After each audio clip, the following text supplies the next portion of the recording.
हाँ साहब, मैंने देखा था। लगभग 30-40 लोग थे वहाँ। भीड़ इतनी ज्यादा थी कि मैं उन लोगों का चेहरा नहीं देख पाया साहब।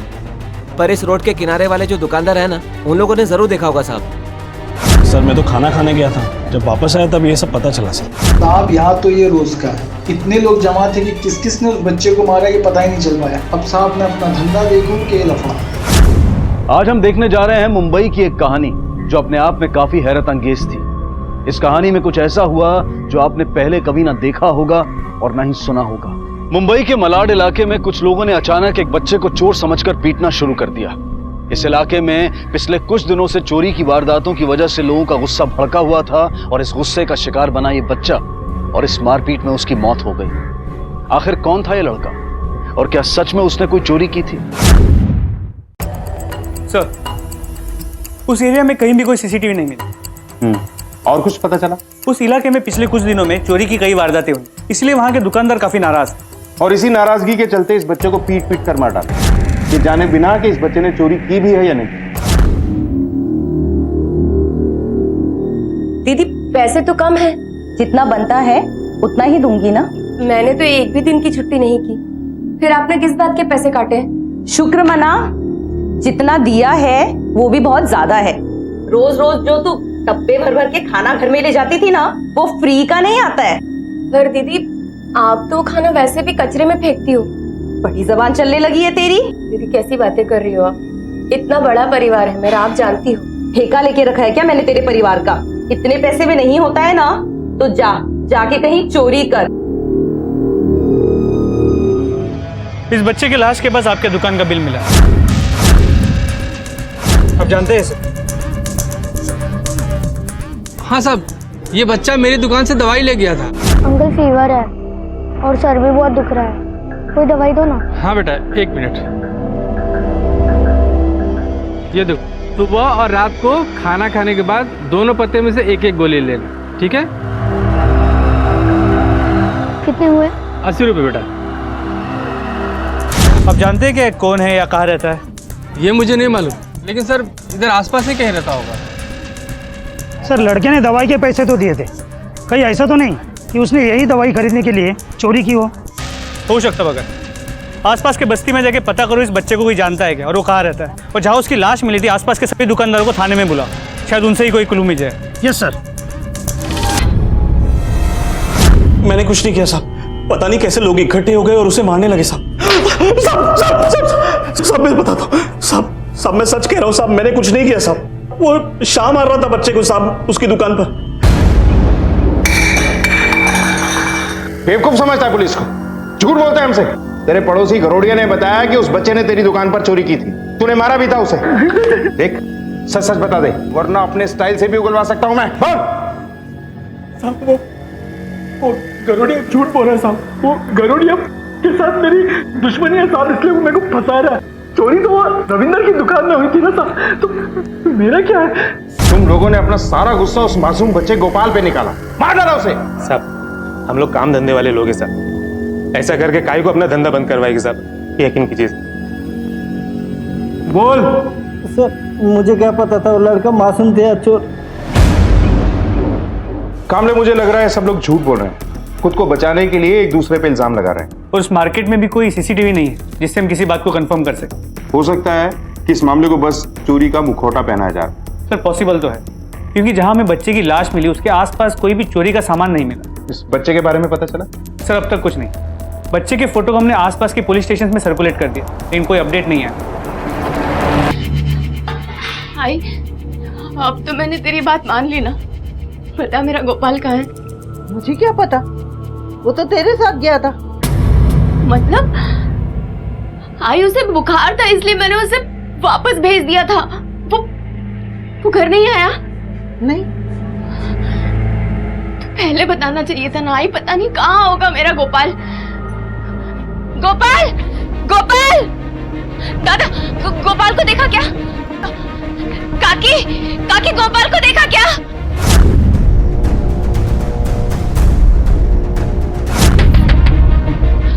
भाभी वो गोपाल को देखा क्या? ताई गोपाल गोपाल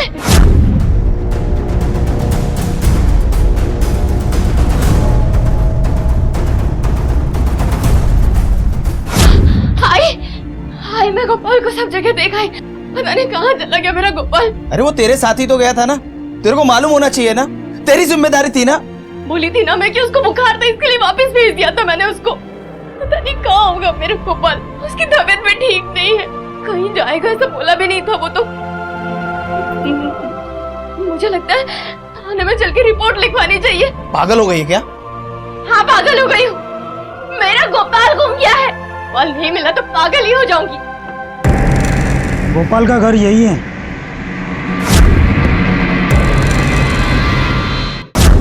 मेरे बच्चे को चोर बोल के मार डाला साहब, मेरा बेटा चोर था ही नहीं साहब, वो बहुत अच्छा बच्चा था, वो सिर्फ पढ़ाई लिखाई करके बड़ा आदमी बनना चाहता था साहब, अपनी माँ के सारे दुख दूर करना चाहता था साहब। सर बुखार में था, इसके लिए दवाई लेने गया था, देख बच्चे को चोर बोल के मार डाला। चोर नहीं था मेरा बच्चा, उसने कभी चोरी नहीं की साहब, उसको चोर बोल के मार दिया, चोर बोल के मार दिया। आखिरकार पुलिस को गोपाल के बारे में पता चला, लेकिन इस खबर के बाद गोपाल के घर में मातम का माहौल था। उसकी मां का यह कहना था कि उसका बेटा गोपाल कभी चोरी कर ही नहीं सकता। आखिर क्या रहस्य था गोपाल की मौत के पीछे? क्या गोपाल सच में निर्दोष था? और अगर वो निर्दोष था तो लोगों ने उसे निशाना क्यों बनाया?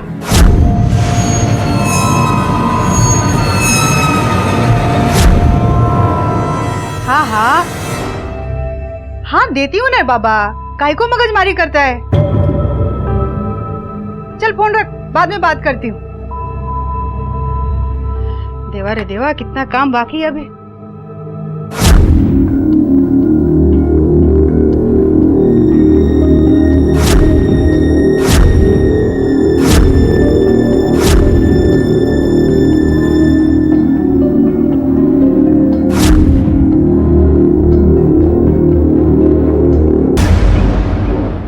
अरे ऐसे कैसे तलाशी ले लेंगे?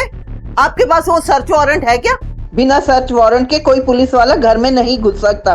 ठीक है, हम वारंट लेके वापस आएंगे बहुत जल्द।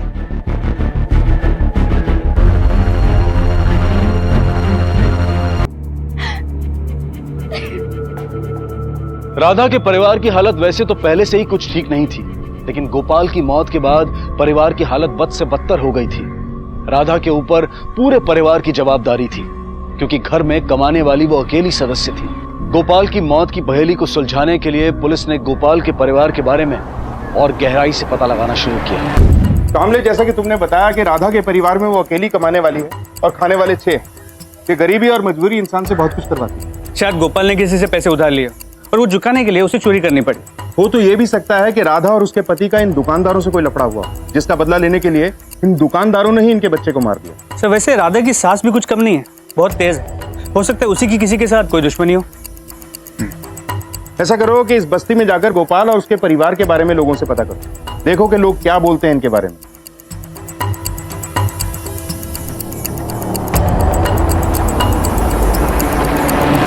कर्म फूटे हैं बेचारी के साहब, पूरा घर परिवार चलाती है, फिर भी गालियां खाती है।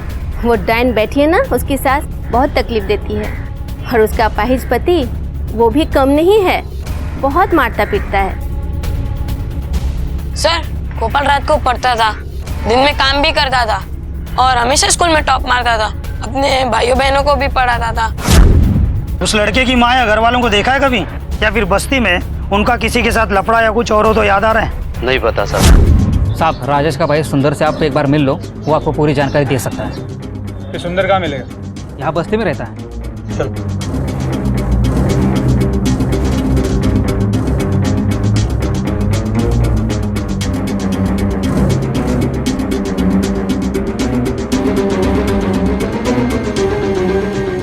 पैसा पड़ लगा? नहीं सर।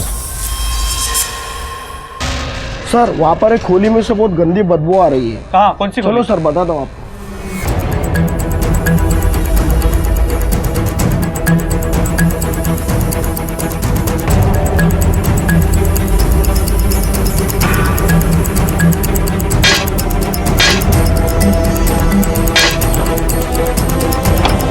पुलिस अब तक राधा के बेटे गोपाल की मौत की गुत्थी सुलझा भी नहीं पाई थी कि तभी राधा की बस्ती में हुई हत्या की एक और वारदात ने इस मामले को और भी उलझा दिया। क्या जिस महिला की लाश पुलिस को मिली थी उसका गोपाल से कोई लेना देना था? आखिर कौन थी यह महिला और क्यों हुई थी उसकी हत्या?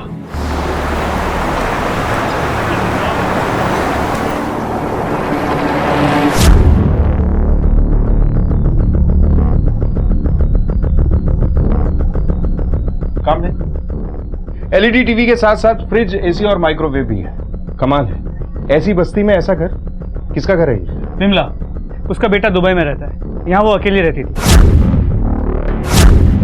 इसके बेटे का कुछ पता चला? मतलब मोबाइल नंबर वगैरह कुछ? नहीं सर, अब तक कोई कांटेक्ट नहीं हुआ है। जैसे ही पता चले उसे इन्फॉर्म करो कि उसकी माँ का खून हो चुका है। कामले, कहीं गोपाल केस का इस विमला केस से कोई कनेक्शन तो नहीं?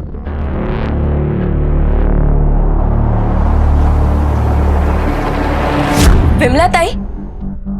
लेकिन उनको किसने मारा? वो तो बहुत अच्छी औरत थी और बस्ती के सारे लोग अपने बच्चों को उन्हीं के पास छोड़कर काम पर जाते थे साहब। आजा आजा आजा, चल चल, चिंता मत करो। हाँ, बैठ बैठ। आप सुंदर को जानती हैं? आपने हमें बताया नहीं कि जिस एरिया में गोपाल का मर्डर हुआ था, सुंदर उसी एरिया में एक मोबाइल शॉप पे काम करता है। साहब, मेरे को नहीं पता कि सुंदर कहाँ पे काम करता है, लेकिन आप ये मुझसे क्यों पूछ रहे हैं? मेरे गोपाल को सुंदर ने मारा है? क्या सुंदर गोपाल का मर्डर कर सकता है?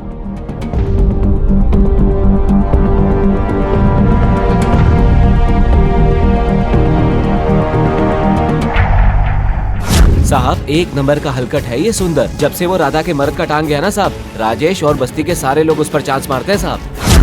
उस पर बहुत ज्यादा ही हो गया था, इसके लिए मेरा हाथ उठ गया सुंदर के ऊपर, लेकिन उसके बाद कभी हिम्मत नहीं हुई मेरी। साहब, सुंदर का विमला ताई के यहाँ पे खूब आना जाना था, उनका राशन पानी भी वही लेके आता था। मौसी, ये देखो, पालक, गोभी, धनिया, मिर्ची सारा सब्जी लेके आया हूँ, कुछ भी छूटा नहीं है। अरे तेरे से कभी कुछ छूटा है क्या?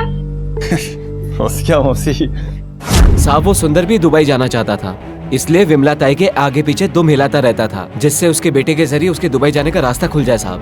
मौसी, जरा को बोलो ना मेरे लिए भी दुबई के लिए कुछ करने का जल्दी। उसने बोला कि अगले महीने इंतजाम करेगा तेरे लिए। सच? सच्ची रे? सब झूठ बोल रहे हैं वो लोग, सब झूठ बोल रहे हैं। मैं परेशान नहीं करता था साहब, उसको प्यार करता था। ए मजनू की औलाद, ज्यादा नाटक मत कर। राधा ने तुझे घास नहीं डाला, इसीलिए तूने उसके बेटे को मार डाला ना? तू भी था ना उस भीड़ में? अरे नहीं साहब, मैंने उसको नहीं मारा साहब, ये एकदम गलत है साहब। मैं क्या को गोपाल को मारूंगा? आई शपथ साहब, मैंने नहीं मारा है। तो फिर गोपाल को बचाया क्यों नहीं? लोगों को बोला क्यों नहीं कि वो कौन है? मुझे लगा मैं भीड़ को समझाने जाऊं, कहीं मैं ही फंस गया तो। विमला को किसने मारा? मेरे को नहीं मालूम साहब, वो तो दुबई में बात करके मेरे को नौकरी दिलवाने वाले थे साहब। विमला और गोपाल दोनों एक ही एरिया के रहने वाले हैं। तू अकेला ऐसा इंसान है जिसका दोनों के घर आना जाना है। ये महज एक इत्तेफाक नहीं हो सकता। देख सुंदर, सच सच बता, अगर एक भी बात झूठ निकली ना, बहुत महंगा पड़ेगा तुझे। तू नहीं मारा है ना विमला और गोपाल को? मैंने नहीं मारा है किसी को। मैं काय को मौसी और गोपाल को मारेगा साहब? यकीन करो साहब, मैंने कुछ नहीं किया। विमला की कॉल रिकॉर्ड्स को चेक किया, इसके मुताबिक उसने ना कभी खुद दुबई फोन किया है, ना ही उसे कभी दुबई से कोई कॉल आया है। और बैंक अकाउंट? अकाउंट में ज्यादा पैसे तो है नहीं, और ना ही कोई फॉरेक्स ट्रांजैक्शन। कामले, इस दुबई वाले एंगल में जरूर कोई गड़बड़ है। विमला के बेटे के बारे में पता करो और पासपोर्ट ऑफिस से कोऑर्डिनेट करके यह पता करो कि विमला का बेटा दुबई गया भी था या नहीं, और अगर दुबई गया था तो वापस कब आया, क्योंकि हो सकता है कि विमला का खून उसी के बेटे ने किया।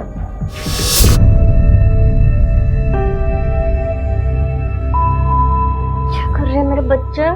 क्योरी, आज तो इतनी जल्दी कैसे आ गई? मालिक के कपड़े प्रेस कर रही थी तो जल गए, दीदी ने काम से निकाल दिए। अरे ये क्या कर दिया तूने? अब हम खाएंगे क्या? एक नंबर की पनौती है तू, जहां भी जाती है काम बिगाड़ देती है। मेरा गोपाल नहीं है, अब उसी को याद कर रही थी मैं। क्या एक माँ का इतना भी हक नहीं है? बहुत जुबान चलती है तेरी। Search warrant. अरे साहब, आपको इस गरीब के घर पे क्या मिलेगा? आप हमें हमारा काम करने दीजिए। ढूंढो पूरे बने।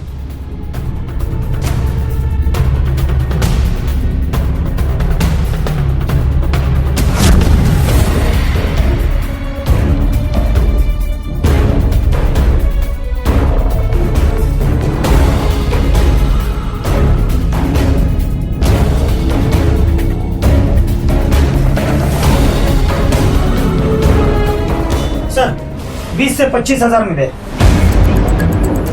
इतने सारे पैसे? कमाल, घर आपका और आप ही को नहीं पता पैसे कहाँ से आए। कहीं ऐसा तो नहीं कि आप ही लोग गोपाल से चोरी करवाते थे? नहीं नहीं साहब, मेरा गोपाल चोर नहीं था। वो तो बहुत अच्छा लड़का था। वो तो सिर्फ पढ़ाई लिखाई में ध्यान लगाता था। वो चोर नहीं था साहब। वो हम पता लगा लेंगे, लेकिन तब तक आप में से कोई भी शहर छोड़ के नहीं जाए। चलो।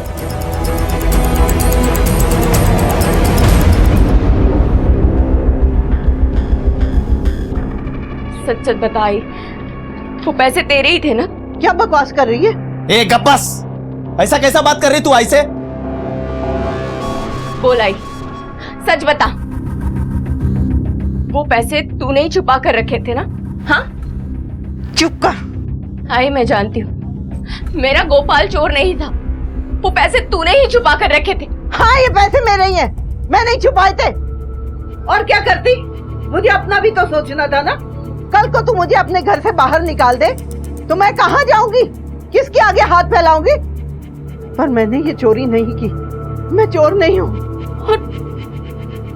और पुलिस को लगा कि मेरा गोपाल चोर है। विमला के बेटे को तुमने आखिरी बार कब देखा था? साहब विमला ताई इस मोहल्ले में 5 साल पहले रहने आई थी। 5 साल पहले? हाँ, आज तक उसके बेटे को कभी किसी ने नहीं देखा। वही हमेशा बोलती रहती थी कि मेरा बेटा दुबई में ये कर रहा है, वो कर रहा है।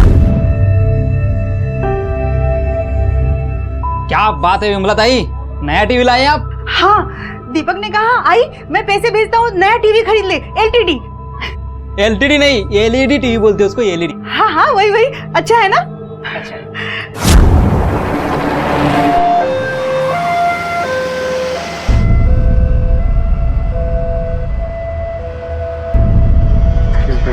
पेशेंट के सर पर काफी गहरी चोट आई थी, जिससे उनका काफी खून बह गया, इसीलिए पेशेंट की मौत हो गई। आई, चलो आई।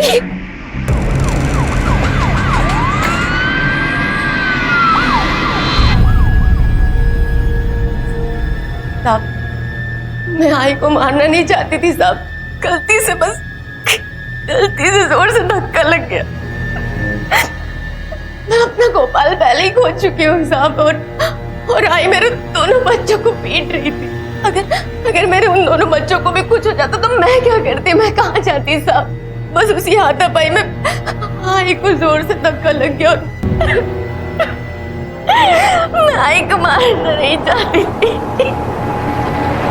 बेटा आप बताओ अंकल को। दादी हमें बहुत मारती थी, वो आई को भी मारती थी, इसलिए आई हमें बचाने आई। कामले, कुछ बताया इन्होंने? सर ये भी वही कहानी बता रहे हैं जो राधा ने बोला। सच क्या है ये राधा का पति बताएगा, क्योंकि मौत उसकी माँ की हुई। चलो। साहब राधा सही बोल रही थी, वो बच्चों को बचा रही थी और आई को चोट लग गई। उसने जानबूझकर नहीं किया था ये सब साहब। और क्या? और साहब वो जो घर में पैसे मिले थे ना साहब, 20 से 25 हजार मिले। वो आई के पैसे थे। आई ने वो पैसे जमा करके रखे थे और गोपाल ने वो पैसे नहीं चुराए थे साहब। इस बात को लेकर आई में और राधा में बहस हो गई। राधा बोल रही थी कि आपके पास आकर सब सच सच बता दे। कहीं तो अपनी बीवी को बचाने के लिए झूठ तो नहीं बोल रहा? नहीं साहब, उसकी तो शक्ल से मुझे नफरत है साहब। मैं उसे काहे को बचाऊंगा? सब एक नंबर की पनौती है वो औरत मेरे लिए। जब से इस घर में आई है, इस घर में पनौती छा गई। सब मेरा एक्सीडेंट हो गया, मेरे पैर काम नहीं करते हैं साहब। पर फिर भी साहब मैं उसे झूठ मूठ कर नहीं फंसाऊंगा, क्योंकि ये गलत बात है। जो सच था वो मैं आपको बोल दिया। सब इस घर का खर्चा वही उठाती है। मेरे बच्चों को खाना पीना सब उसी के पैसे से मिलता है साहब। राधा के पति ने उसके खिलाफ नहीं बल्कि उसके समर्थन में बयान दिया था। उसने कहीं ऐसा इसलिए तो नहीं किया था क्योंकि राधा उसके सारे खर्चे उठाती थी, घर चलाती थी। कई बार लोग रिश्ते अपने मतलब के लिए निभाते हैं, लेकिन क्या ऐसे रिश्तों की बुनियाद इतनी मजबूत होती है कि वो अच्छे बुरे वक्त में टिके रह सकें?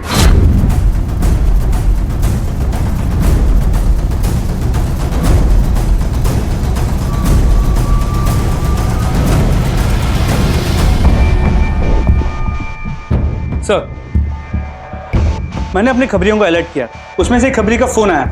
उसने बताया कि विमला यहाँ आने से पहले किसी और बस्ती में रहती थी, तो वहाँ जो उसका पड़ोसी था उससे हमारी खबरी की बात हुई और उसने इस बात को कंफर्म किया। शायद उस आदमी से हमें कोई इन्फॉर्मेशन मिल सके। ये आदमी अब कहाँ रहता है? सर, ये अब भी घाटकोपर की उसी बस्ती में रहता है। इससे पूछताछ करो, जरूर कुछ ना कुछ पता चलेगा। सर। साहब, मेरा तो उन दोनों माँ बेटों से बिल्कुल नहीं जमता था। दोनों एक नंबर के चोर थे। वो करीब 5 साल पहले यहाँ से चली गई। उसका बेटा मरने के बाद उसने ये बस्ती छोड़ दी। क्या? उसका बेटा मर चुका है? हाँ साहब। वो साहब कोई दुबई वही नहीं गया था। उसका बेटा मरा कैसे? साहब, मैंने सुना था बिमला का बेटा एक्सीडेंट में मारा गया था। उसके बाद ही उसने ये चौल छोड़ दी। कामले, अगर विमला का बेटा इतनी पहले मर चुका था तो विमला के पास इतना सारा पैसा कहां से आया? उसके झोपड़े में ऐशो आराम की हर चीज थी। मुझे ऐसा लगता है कि उस एरिया में हुई चोरी की घटनाओं के पीछे विमला का ही हाथ। कामले, पिछले 2 साल में उस एरिया में जितनी भी चोरियां हुई हैं सबकी डिटेल निकालो, हमारे यहाँ जरूर कुछ लगेगा। हो सर। पुलिस अब भी विमला के कातिल को ढूंढ रही थी।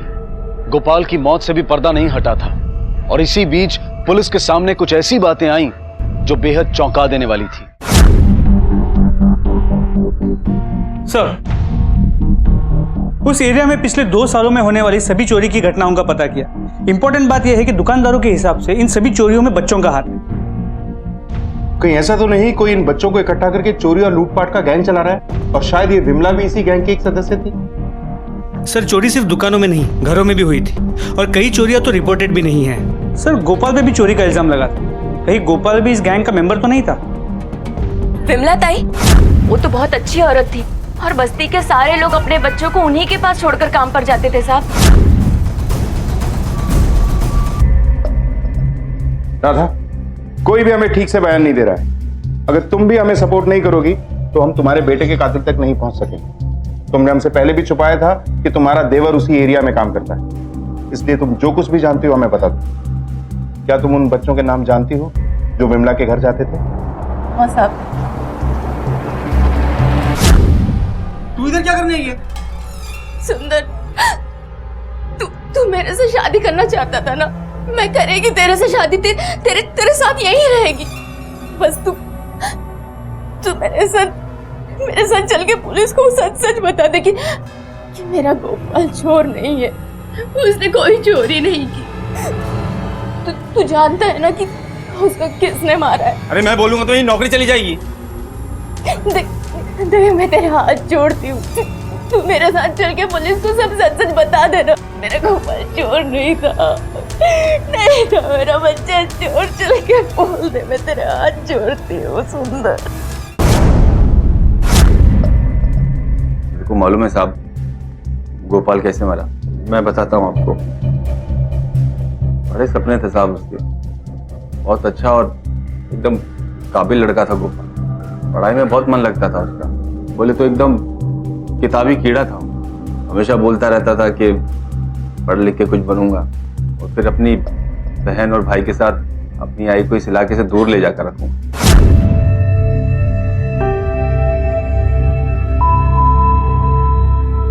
देखना, एक दिन ये सारे जेवर खरीद कर अपनी आई के सामने रख दूंगा। उन्होंने बहुत कुछ किया है मेरे लिए, बहुत दिन देखे हैं। देखना, एक दिन मैं उनके पूरे दिन बदल दूंगा। मैंने बहुत समझाया साहब उन लोगों,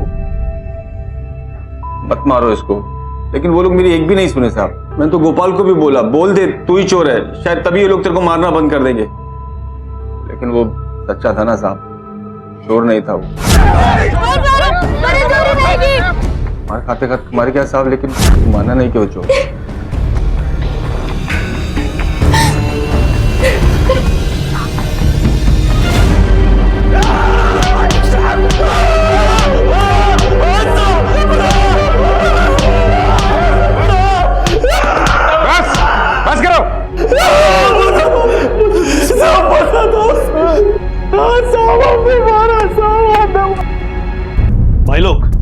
पानी सर के ऊपर से जा चुका है।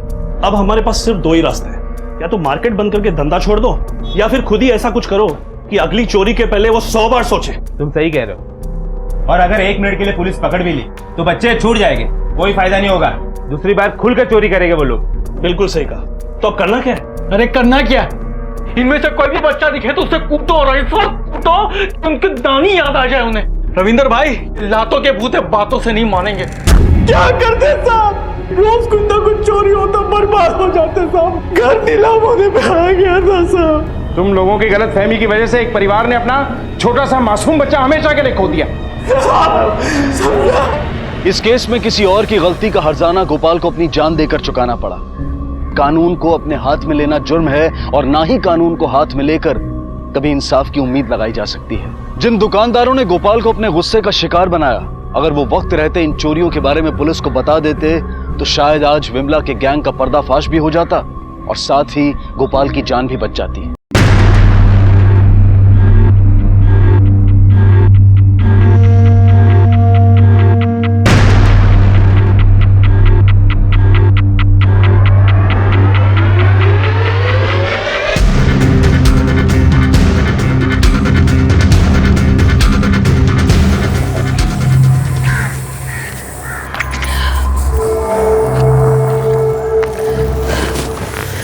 जल्दी जल्दी हाथ चला कमला, बहुत देर हो गई है।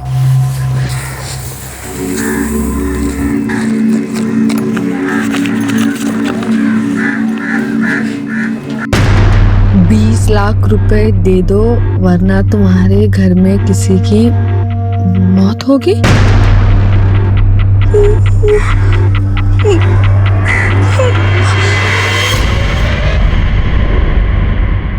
20 लाख रुपया दे दो वरना तुम्हारे घर में किसी की मौत होगी। लगता है कि गुंडागर्दी की लाइन में कोई नया खिलाड़ी आया है। संजीत को दे दो, वो संभाल लेगा। ले पकड़। बापूजी, कोई हमारे घर में घुसकर ये चिट्ठी रख गया और अब हंस रहे। किसी को कुछ नहीं होगा, तू सिर्फ अपने बच्चे को संभाल, समझ गई? किसी की हिम्मत नहीं है कि मेरे घर में आकर के कोई कांड कर जाए। अरे मनोरंजन। जी सेठ जी। क्या कर रहा है तू? खाना वाना खा के नहीं आया? खा के आया हूँ ना। लग रहा है कोई औरत दबा रही है, जोर से दबा। जी जी जी। दादू, आपको पता है मैं 50 पुशअप्स मार सकता हूँ।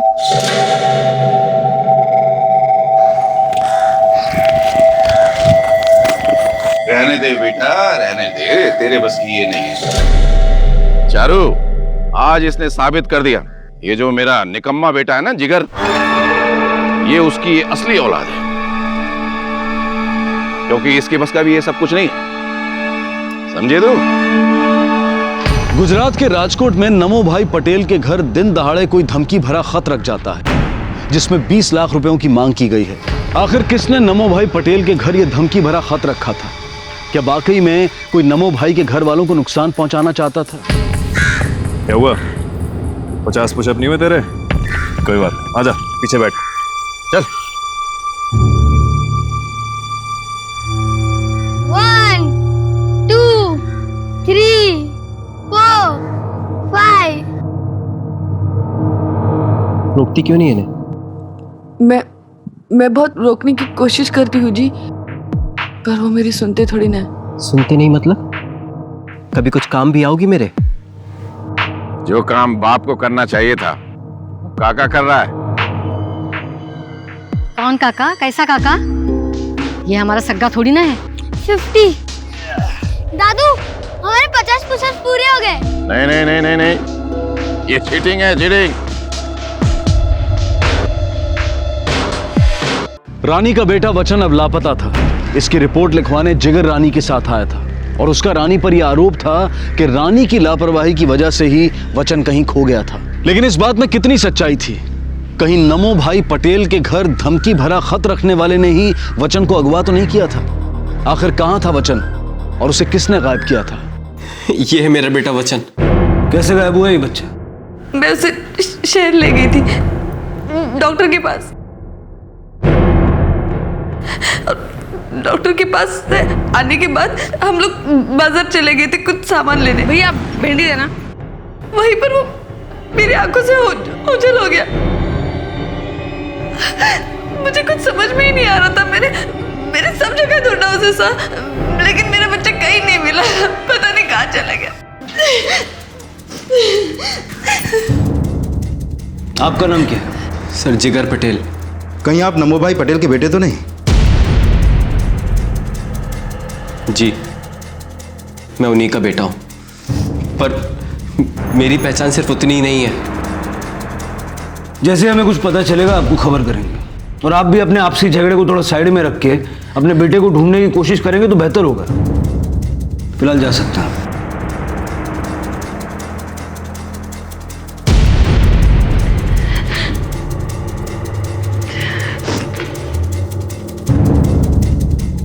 भगत, ये नमो भाई पटेल के घर का क्या हिसाब किताब है? कौन कौन है उसके घर में? सर जिगर और इसकी बीवी रानी के साथ उनका एक बेटा बच्चन, जिसकी मिसिंग कंप्लेन करवाने ये लोग आए थे। और सर साथ में नमो भाई की एक नाजायज औलाद, जो उनके ही घर में काम करने वाली एक जना नाम की औरत से हुआ था। भगत, इलेक्शन सर पे कोई ऐसा तो नहीं कि वचन सिंपैथी वोट के लिए चुना गया एक प्यादा हो, या फिर ये नमो भाई के दुश्मनों का काम हो सकता है। हमें जल्द से जल्द उस बच्चे को ढूंढना होगा। एक काम करते हैं, जहां से वो बच्चा लापता हुआ वहीं से शुरू करते हैं। एक टीम लेके मार्केट और क्लिनिक जाओ। सब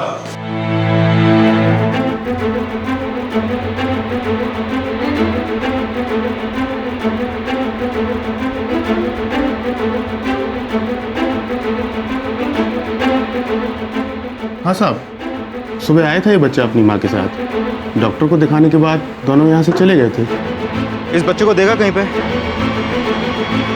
साहब हाँ देखा था मैं। कहाँ देखा? नीले रंग की कार थी, वो मुझे इतना याद है। गाड़ी का नंबर याद है? साहब गाड़ी का तो नंबर याद नहीं है। किसी और को देखा था उसके साथ? कोई भी नहीं था। किस तरफ गई गाड़ी? हाईवे की तरफ। हाईवे? हाँ।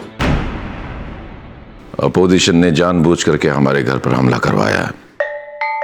वो सोचते हैं कि ऐसा करने से मैं कमजोर पड़ जाऊंगा, लेकिन उनको नहीं पता कि मैं किसी भी हालत में हार मानने वाला नहीं हूं। कैसा रहेगा ये? बापूजी, ये भाषण पूरे जिले में आग लगा देगा। देखिएगा, चुनाव में हर एक उंगली आपके नाम का ही बटन दबाने के लिए उठेगी। ऑपोजिशन की तो जमानत जब्त है। क्या चल रहा है ये? नहीं चल क्या रहा है ये? क्या मेरा बेटा गायब है? आप उसकी फिक्र करने की बजाय इस बात को अपना पॉलिटिकल एजेंडा बना रहे हैं। तो क्या हुआ? पहली बार तेरा बेटा हमारे कुछ काम आ रहा है, तो इसमें गलत क्या है?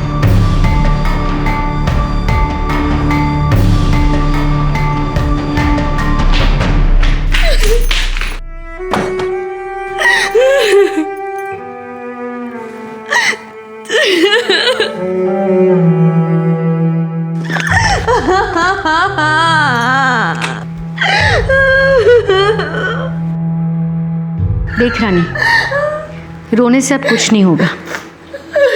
तेरा लड़का अब वापस नहीं आएगा। मेरी बद्दुआ है, अब वो कभी वापस नहीं आएगा।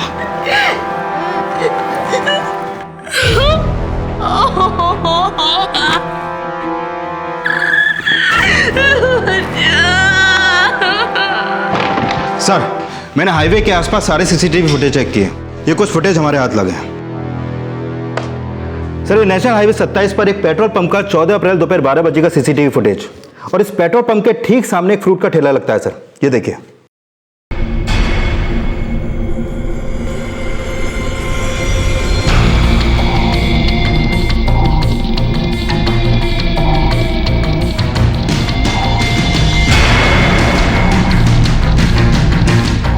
ये रिकॉर्डिंग देख के तो नहीं लगता है कि वचन का किडनैपिंग हुआ है। उल्टा ऐसा लग रहा है कि वो अपनी मर्जी से किसी के साथ गया है। सर, मैंने वचन के स्कूल में उसके कुछ दोस्तों से बात की। उनसे हमें यह पता चला कि बच्चन और उसके पिता जिगर की आपस में बनती नहीं थी। यहाँ तक कि बच्चन अपने पिता का सबके सामने मजाक उड़ाता था। सर, बाप बेटे का, स्टूडेंट टीचर का रिश्ता ऐसा ही होता है। थोड़ी बहुत खिटपिट तो होती रहती है।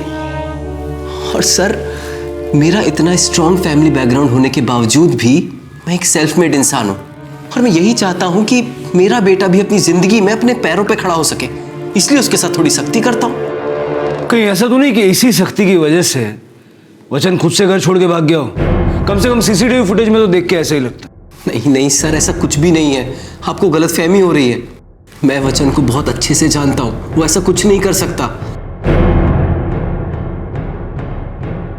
वचन जिगर सर को बिल्कुल पसंद नहीं करता था और वो कहता था कि अगर उसका बस चले तो वो जिगर सर को जान से मार दे। देखो बच्चों, आपका दोस्त वचन अपने दम पर तो कहीं भाग नहीं सकता है। क्या आप में से किसी ने उसकी मदद की या फिर आपको मालूम है कि वो कहाँ गया होगा? नहीं सर, उसने हमसे कुछ भी नहीं कहा था। पर सर वचन की तरह जिगर सर की बहन चुलबुल भी उनसे नफरत करती थी।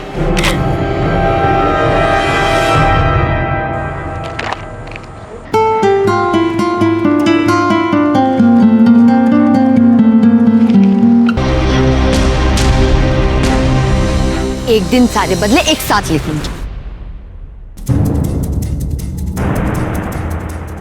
चुलबुल, तुझे अगर कुछ भी पता है तो बता देना। चुलबुल पता, ये सब तुम दोनों ने मिलके किया है ना?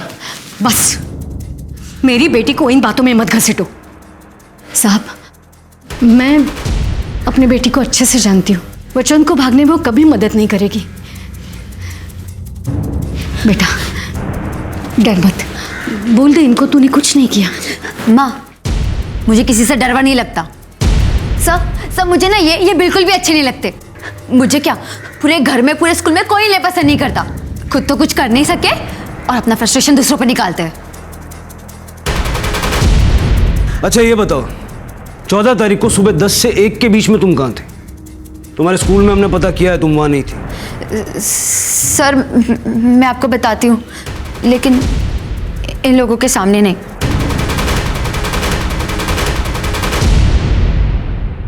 मोर काबो रे कर रहा हूँ। कैसा लग रहा है? अच्छा लग रहा है। रे मोर काबो रे। रोक क्यों दिया?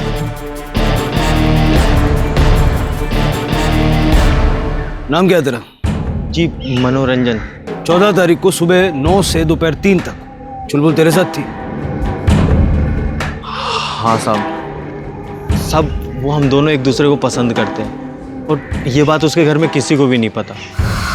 सब मैं तो मामूली सा मसाज करने वाला हूँ और ये मेरी दुकान है।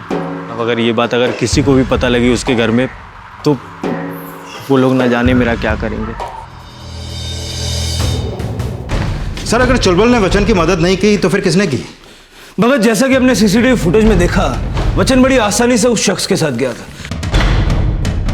मतलब इतना तो पक्का है कि ये जो कोई भी था, ये बड़ा जान पहचान वाला है। ये देखो, वचन के जाने से इनको जैसे जैकपॉट लग गया। भगत, कहीं ऐसा तो नहीं कि इलेक्शन जीतने के लिए ये सिंपैथी गेम खेला जा रहा हो सकता है सर, क्योंकि राजनीति का खेल तो है ही घिनौना। भगत, कोई तो होगा जिसने उसे देखा होगा। एक काम करो, वचन जहां भी रेगुलरली आता जाता था उन सारी जगहों पे फिर से पता करो। कोई ना कोई तो ऐसा होगा जिसने उसे किसी अनजान शख्स के साथ देखा हो। सर, पुलिस की थ्योरी में कई बातें निकल कर आ रही थी, लेकिन उन्हें सबसे ज्यादा शक इस बात का था कि वचन एक राजनीतिक खेल का शिकार बना है। और अगर ऐसा है तो रानी को मिलने वाला वो धमकी भरा खत किसने रखा था? और इसी बीच रानी को फिरौती के लिए एक ऐसा कॉल आया जिसके बाद उसके होश उड़ गए।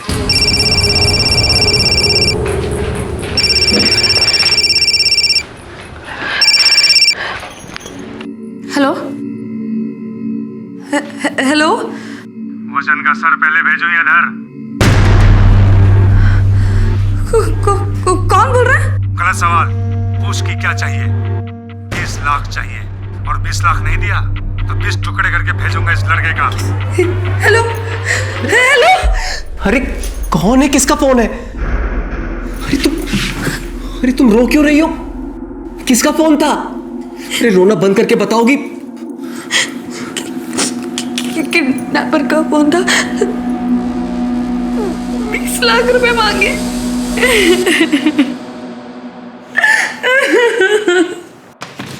सर आपका शक बिल्कुल सही निकला। पिछले कुछ दिनों से वचन के स्कूल और घर के बाहर एक आदमी को देखा गया है। मैंने स्कूल के बाहर का सीसीटीवी फुटेज मंगवा लिया है। पक्का उस फुटेज में हमें उस आदमी का चेहरा दिख जाएगा।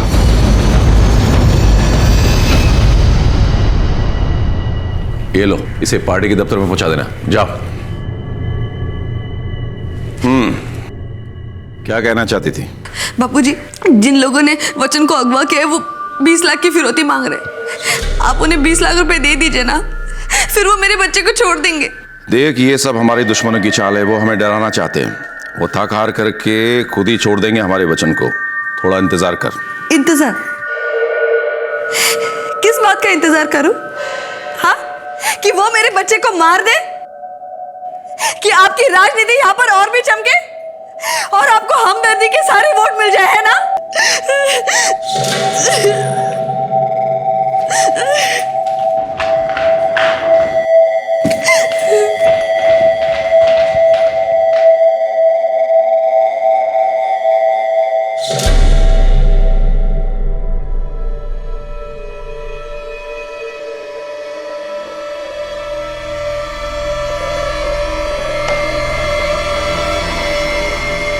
ये तो नरेंद्र भाकड़ लग रहा है। ये वही है क्या जिसके खिलाफ 2 कंप्लेंट्स ऑलरेडी हमारे थाने में है? हाँ सर, और ये संचित का खास आदमी है। भगत, इस नरेंद्र भाकड़ को इसके बिल से खोद के निकाल दो। मुझे लगता है यही हमें वचन तक ले जाएगा। सर,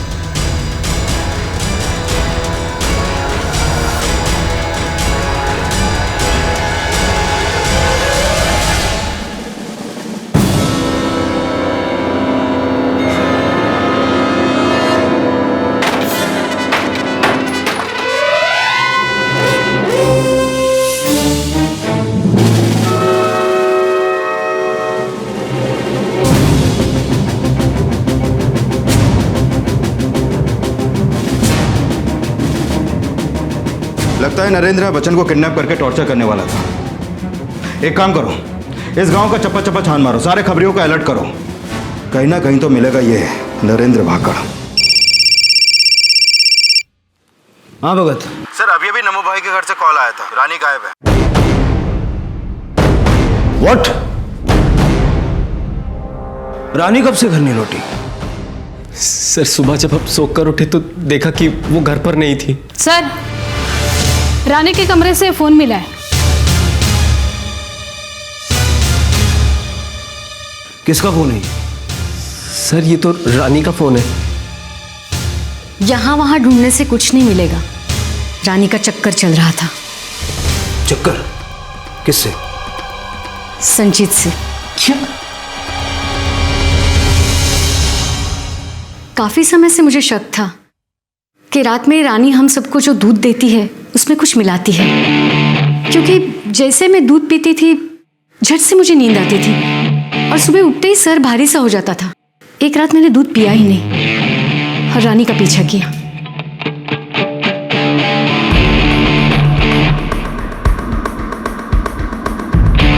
देखा तो। लड़ने की जरूरत नहीं है यहाँ, वरना दोनों अंदर जाओगे। संचित, सच सच बता, ये माजरा क्या है? सर, ये बात सच है कि मेरा रानी के साथ अफेयर है और ये अफेयर वचन के पैदा होते ही शुरू हो गया था। लेकिन ये अफेयर रानी ने शुरू किया था। मेरे पॉलिटिकल करियर की वजह से मैं अपनी इमेज ब्रह्मचारी की रखना चाहता था, इसलिए बाहर कहीं मैं रिश्ता जोड़ नहीं सकता था। तो मैंने रानी को इशारे किए और हमारा रिश्ता कायम हो गया। ये सच है कि वो कल रात को मेरे पास आई थी, लेकिन कल रात को मेरे पास आने की वजह उसकी कुछ और थी। संचित, मेरे बच्चे को बचा लो। वो लोग मेरे बच्चे को मार देंगे। बचा लो ना मेरे बच्चे को। लेकिन मैं वचन को कैसे बचा सकता हूँ? उन्होंने 20 लाख रुपए फिरौती की रकम मांगी। तुम मुझे 20 लाख रुपए दे दो तो वो मेरे बच्चे को छोड़ देंगे। मेरे बच्चे को बचा लो ना संचित। 20 लाख?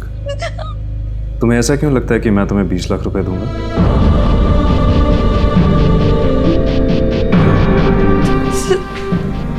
संचित, हमारे बीच में जो इतने दिनों से ये सब हो रहा है उसकी कोई अहमियत नहीं है क्या? उसकी अहमियत बिस्तर से शुरू होती है और बिस्तर पे ही खत्म हो जाती है। इसके अलावा मुझसे कोई और उम्मीद मत रखना। ये क्या कह रहे हो तुम? मैंने क्या कुछ नहीं किया तुम्हारे लिए। जरूरत हम दोनों की थी। संचित, कहीं ऐसा तो नहीं कि रानी ने तुम पे दबाव बनाया और तुम्हारी ये ब्रह्मचारी की इमेज डिस्टर्ब ना हो जाए, इसलिए तुमने उसे ही रास्ते से हटा दिया? क्योंकि अगर लोगों को पता चल जाता तो तो अगले इलेक्शन में तो तुझे कोई वोट नहीं डालता। वचन को भी तुमने अपने पॉलिटिकल करियर के फायदे के लिए उठाया। देखिए, तुक्के मारने से अच्छा है कि आप जाइए और सबूत इकट्ठा करिए, जिसकी वजह से आप असली मुजरिम को पकड़ सके। मुजरिम को कैसे पकड़ना है ये हमें तुमसे सीखने की जरूरत नहीं है। फिलहाल जा सकते।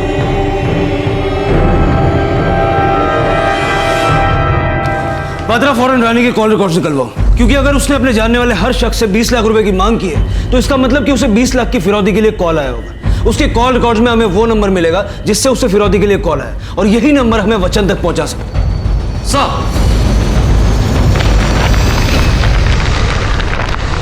नहीं, रानी मुझे धोखा नहीं दे सकती। संजय झूठ बोल रहा है मुझे जलाने के लिए। भूल जा बेटा उसे, पहले से ही बदचलन औरत थी। वो ऐसी नहीं थी। तेरे आंखों पे पट्टी जो बांधी हुई थी, कुछ दिखता ही नहीं था ना तुझे। अच्छा हुआ जो चली गई।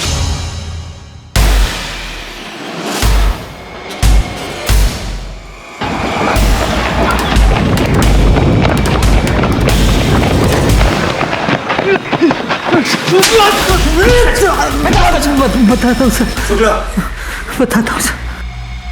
साहब, मैंने ही उस बच्चे को उठाने की सुपारी ली थी साहब। और कौन कौन था इस प्लान में शामिल? मैं, नमो भाई और संचित। वचन कहाँ है?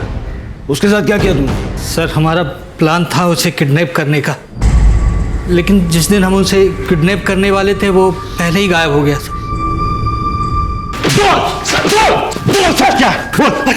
मैं बताता हूँ। मैं इसके बारे में जानता था, लेकिन इस प्लान में मैंने उनका साथ देने के लिए हामी नहीं भरी थी। कल तक सारा काम ठीक ढंग से हो जाना चाहिए, समझ गया? चल रख। बापूजी, इसमें वचन की क्या गलती है? वो तो एक मासूम सा बच्चा है, और उसे कुछ करके हमें क्या फायदा? तेरी माँ मेरी नौकरानी थी और तू मेरी नाजायज औलाद। फिर भी मैंने तुझे अपना बेटा माना, बाप कहने का हक दिया, और तुझे मेरी राजनीति पे शक है? माफ करिएगा बापूजी, वैसे ही करेंगे जैसा आप कहेंगे।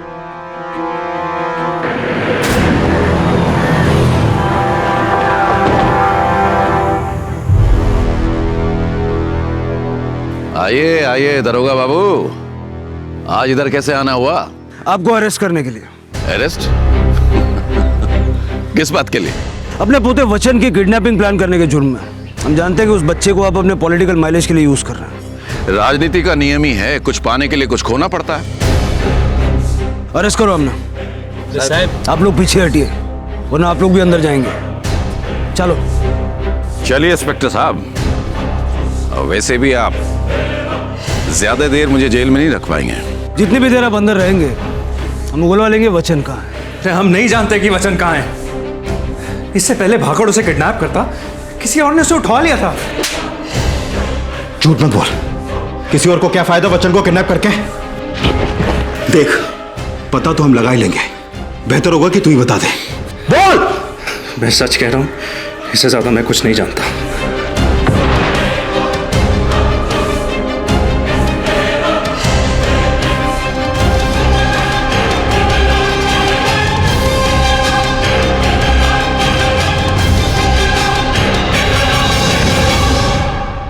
बापूजी,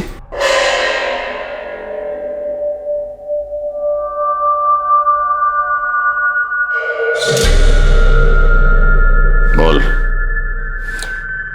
बचपन से एक इच्छा थी जो अधूरी रह गई।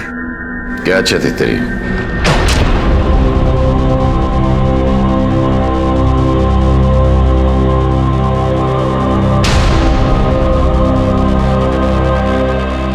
आज वो इच्छा पूरी हो गई।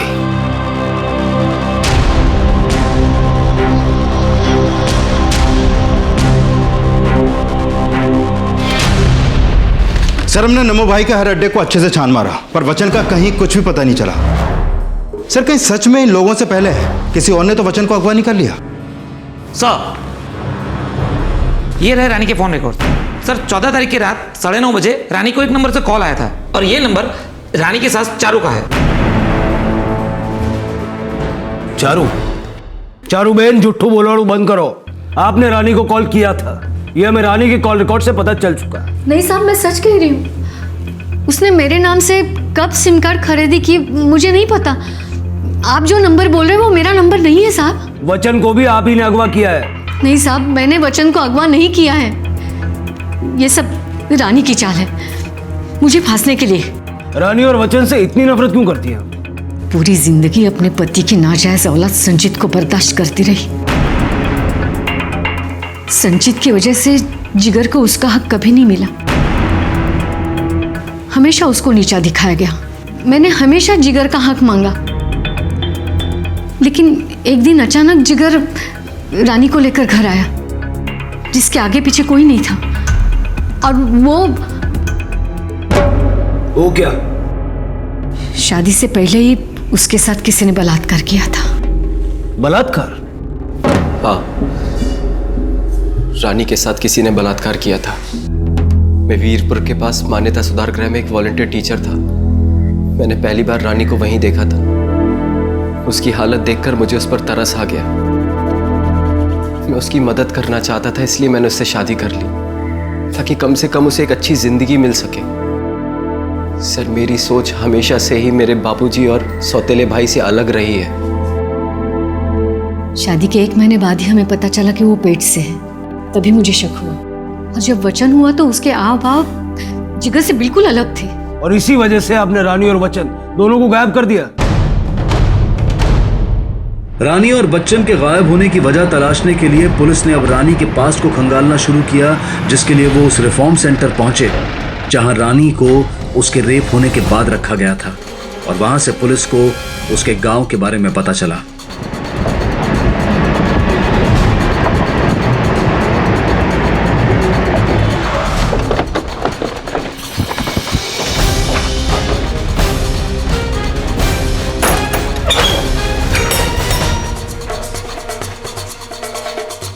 आसपास के लोगों से पता करो सर। और तुम लोग पूरा घर चेक करो सर।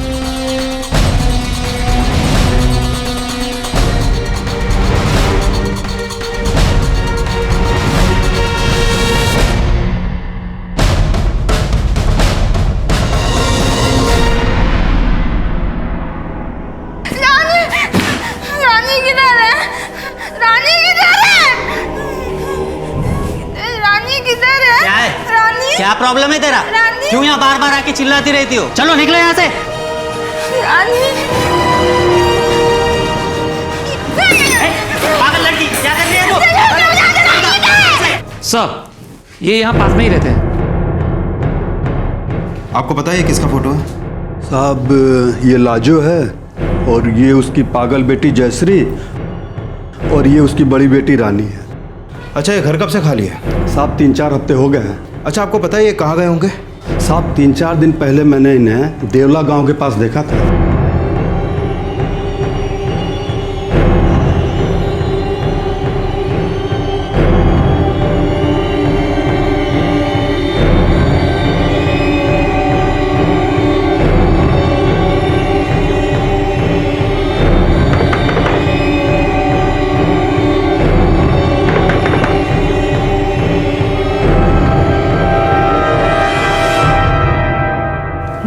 जी बोलिए।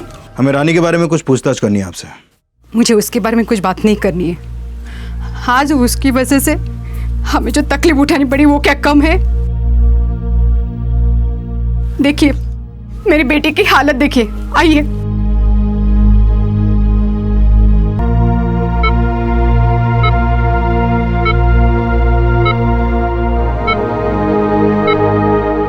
आपकी बेटी को यहाँ कुछ नहीं हुआ। अब आप हमें शुरू से लेकर के सारी बात बताइए। साहब, हम लोग गरीब हैं। रानी और जयश्री मेरी 2 बेटियां हैं। जयश्री अपना मानसिक संतुलन खो चुकी है।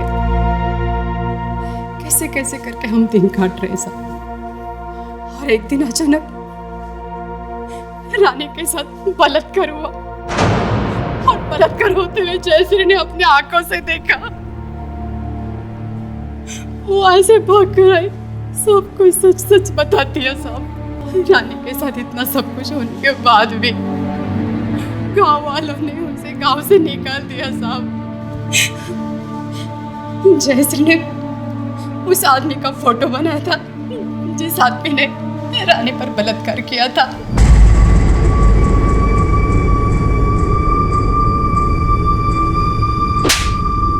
खुद को बहुत मान बताता ना तू, लेकिन असल में तूने रानी का पहले रेप किया और फिर उससे शादी की। हाँ सर, मैं मानता हूँ कि मैंने उसका रेप किया था। आगे बोल। घर से लेके बाहर तक हर कोई मुझे हारा हुआ मानता था। हर किसी को लगता है कि मैं किसी काम के लायक नहीं हूं, और सबसे ज्यादा ये बात मेरे बापूजी को लगती थी, और वो सिर्फ इसलिए क्योंकि मैं शारीरिक रूप से मजबूत नहीं हूं। उनकी तरह लोगों के सामने माइक पकड़ के झूठ नहीं बोल पाता, भाषण नहीं दे पाता। मेरा पहला ही भाषण फेल हो गया था, जिसके बाद से मुझे कभी भी दोबारा राजनीति में मौका नहीं मिला। उसका रेप करने के बाद मेरे मन को थोड़ी शांति मिली। और उसके बाद तू उसके पास वापस गया उस रिफॉर्म हाउस में। रानी से शादी करके मुझे ऐसा लगा कि जैसे मैंने उसे जीत लिया है। तो जब तुझे रानी और संजीत के अफेयर का पता चला, बहुत गुस्सा आया होगा तुझे, और इसी वजह से तूने रानी और वचन को। नहीं, मैंने ऐसा कुछ नहीं किया। वचन मेरी शान है, मैं उसके साथ ऐसा कुछ क्यों करूंगा? तेरी शान अब जेल में दिखाना, क्योंकि रानी का रेप करने के जुर्म में लंबे टाइम तक अंदर जाएगा तू।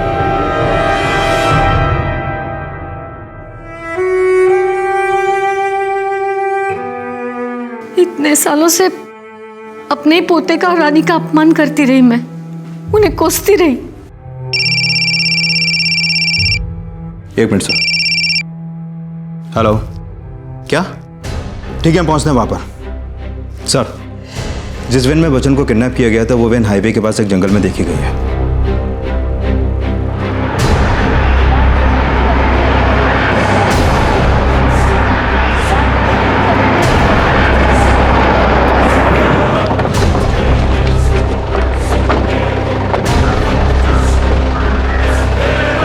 सर, इसके गले में तो निशान है।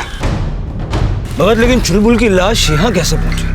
वो भी उस वैन के पास जिसमें वचन की किडनैपिंग हुई। चुलबुल का रानी और वचन के केस से क्या कनेक्शन? कहीं ऐसा तो नहीं कि इसने हमसे झूठ बोला कि वो मनोरंजन के साथ थी? कहीं वचन की किडनैपिंग में इसका हाथ तो नहीं सर? अब इसका जवाब तो मनोरंजन ही दे सकता है। बॉडी को पोस्टमार्टम के लिए भेजो। सर, मनोरंजन 5 बजे के बाद किसी को भी गांव में नहीं दिखा, और पोस्टमार्टम रिपोर्ट के मुताबिक चुलबुल की मौत भी 5 बजे के करीब ही हुई। सर, कहीं ऐसा तो नहीं कि इन दोनों ने ही मिलकर किडनैपिंग प्लान की पर फिर मामला उलट गया, और जिसके बाद। एक मिनट सर। हेलो, क्या? ठीक है सर, ब्लू वैन का रजिस्ट्रेशन नंबर ट्रेस हो गया है। ये एक रेंटल कंपनी की गाड़ी है, और पता चला है कि इस गाड़ी की बुकिंग खुद रानी ने करवाई थी। रानी ने? हाँ सर। सर, हो सकता है कि रानी ने खुद वचन की किडनैपिंग प्लान की, जिसके बारे में चुलबुल को पता चल गया, और फिर रानी का ये राज खुल ना जाए इसलिए उसने चुलबुल को ही रास्ते से हटा दिया। बिल्कुल हो सकता है भगत, क्योंकि अगर उस एंगल से सोचें तो जिस आदमी से रानी मिलती थी वो आदमी कोई और नहीं बल्कि मनोरंजन ही था। अगर मनोरंजन गांव से भाग गया है तो मुझे नहीं लगता कि वो ज्यादा दूर गया होगा, क्योंकि उसके पास इतने पैसे नहीं होंगे कि वो किसी बड़े शहर में जाके छुप सके। एक काम करो, आसपास के सारे गांवों में उसको सर्च करो। आई एम श्योर वो हमारे हाथ लगेगा। सर,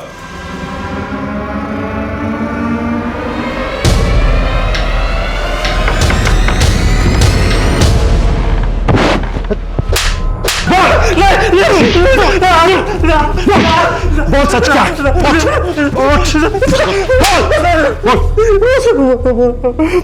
बोल तो। साहब, मैं रानी से प्यार करता था। मुझे पता था कि संचित और रानी का संबंध है, लेकिन फिर भी मैंने रानी को अपने प्यार का इजहार किया और उसने मना कर दिया। किडनैपिंग का प्लान किसका था? किडनैपिंग का प्लान रानी का ही था साहब। उसने ये प्लान क्यों किया? साहब, एक दिन मैं नमो भाई के घर से निकल रहा था उनकी मसाज करके।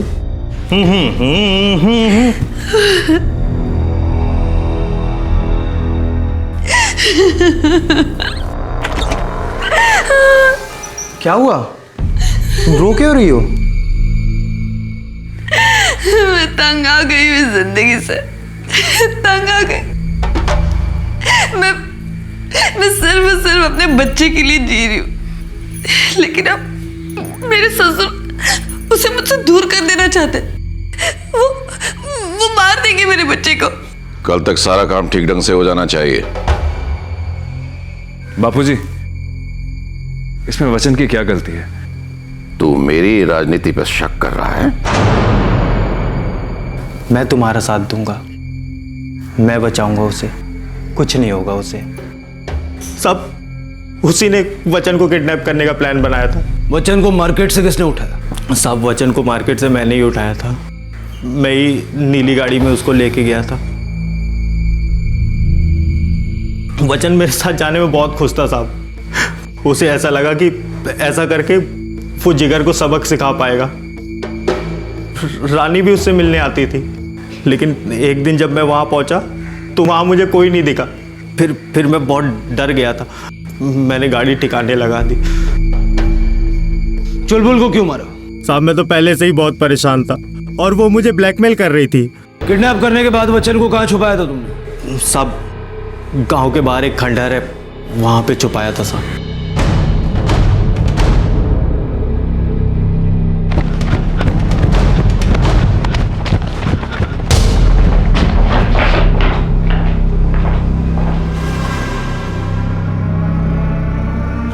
ये खिलौने हैं, खाने का सामान है यहाँ पर वचन और रानी दोनों गायब है। एक काम करते हैं, आसपास सर्च करते हैं। मूव।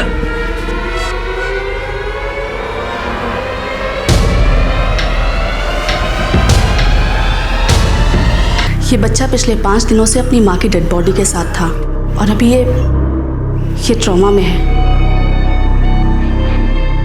पर सर, इस बार उस टीचर को सबक सिखाते हैं और बाद में संचित काका के साथ भाग जाएंगे। बेटा, हम संचित काका के साथ नहीं, मनोरंजन काका के साथ जा रहे हैं। वो हमारी मदद कर रहे हैं ना। वो मसाज वाला, मैं नहीं आने वाला उसके साथ। सब लोग बोलते कि मैं नाजायज हूँ। संचित काका भी। एक रात मैंने आपको संचित काका के साथ देखा था। वो ही मेरे असली पापा है, मैं उनके साथ ही जाऊंगा। नहीं बेटा, मेरी बात सुनो, तुम्हें गलत फहमी हुई है। जिगर तुम्हारे पापा है, संचित काका तुम्हारे पापा नहीं है। नहीं, आप झूठ बोल रहे हो। मैं संचित काका के साथ ही जाऊंगा। मैं उस नौकर के साथ नहीं भागने वाला। मेरी बात मुझे नहीं जाना उस नौकर के साथ। मेरी बात सुनो। नहीं। वचन मेरी बात। वचन के हाथों अपनी मां का खून तो हुआ था, लेकिन इस खून के लिए वचन कितना जिम्मेदार था। वचन ने बचपन से ही अपने घर में कुछ भी नॉर्मल नहीं देखा था। उसे यही लगता था कि संचित ही उसका पिता है। नमो भाई और संचित शुरू से ही सत्ता के लोभ में डूबे थे। वो इसी फिराक में थे कि कब उन्हें मौका मिले और कब वो वचन की मौत से अपनी जीत की वोट खरीद ले।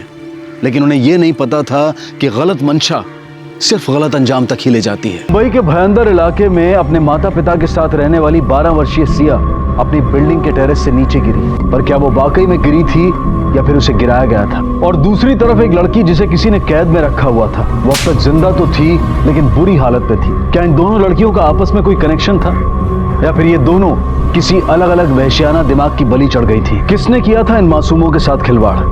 वो एक ही इंसान था या फिर दो अलग अलग लोग इन अपराधों को अंजाम दे रहे थे?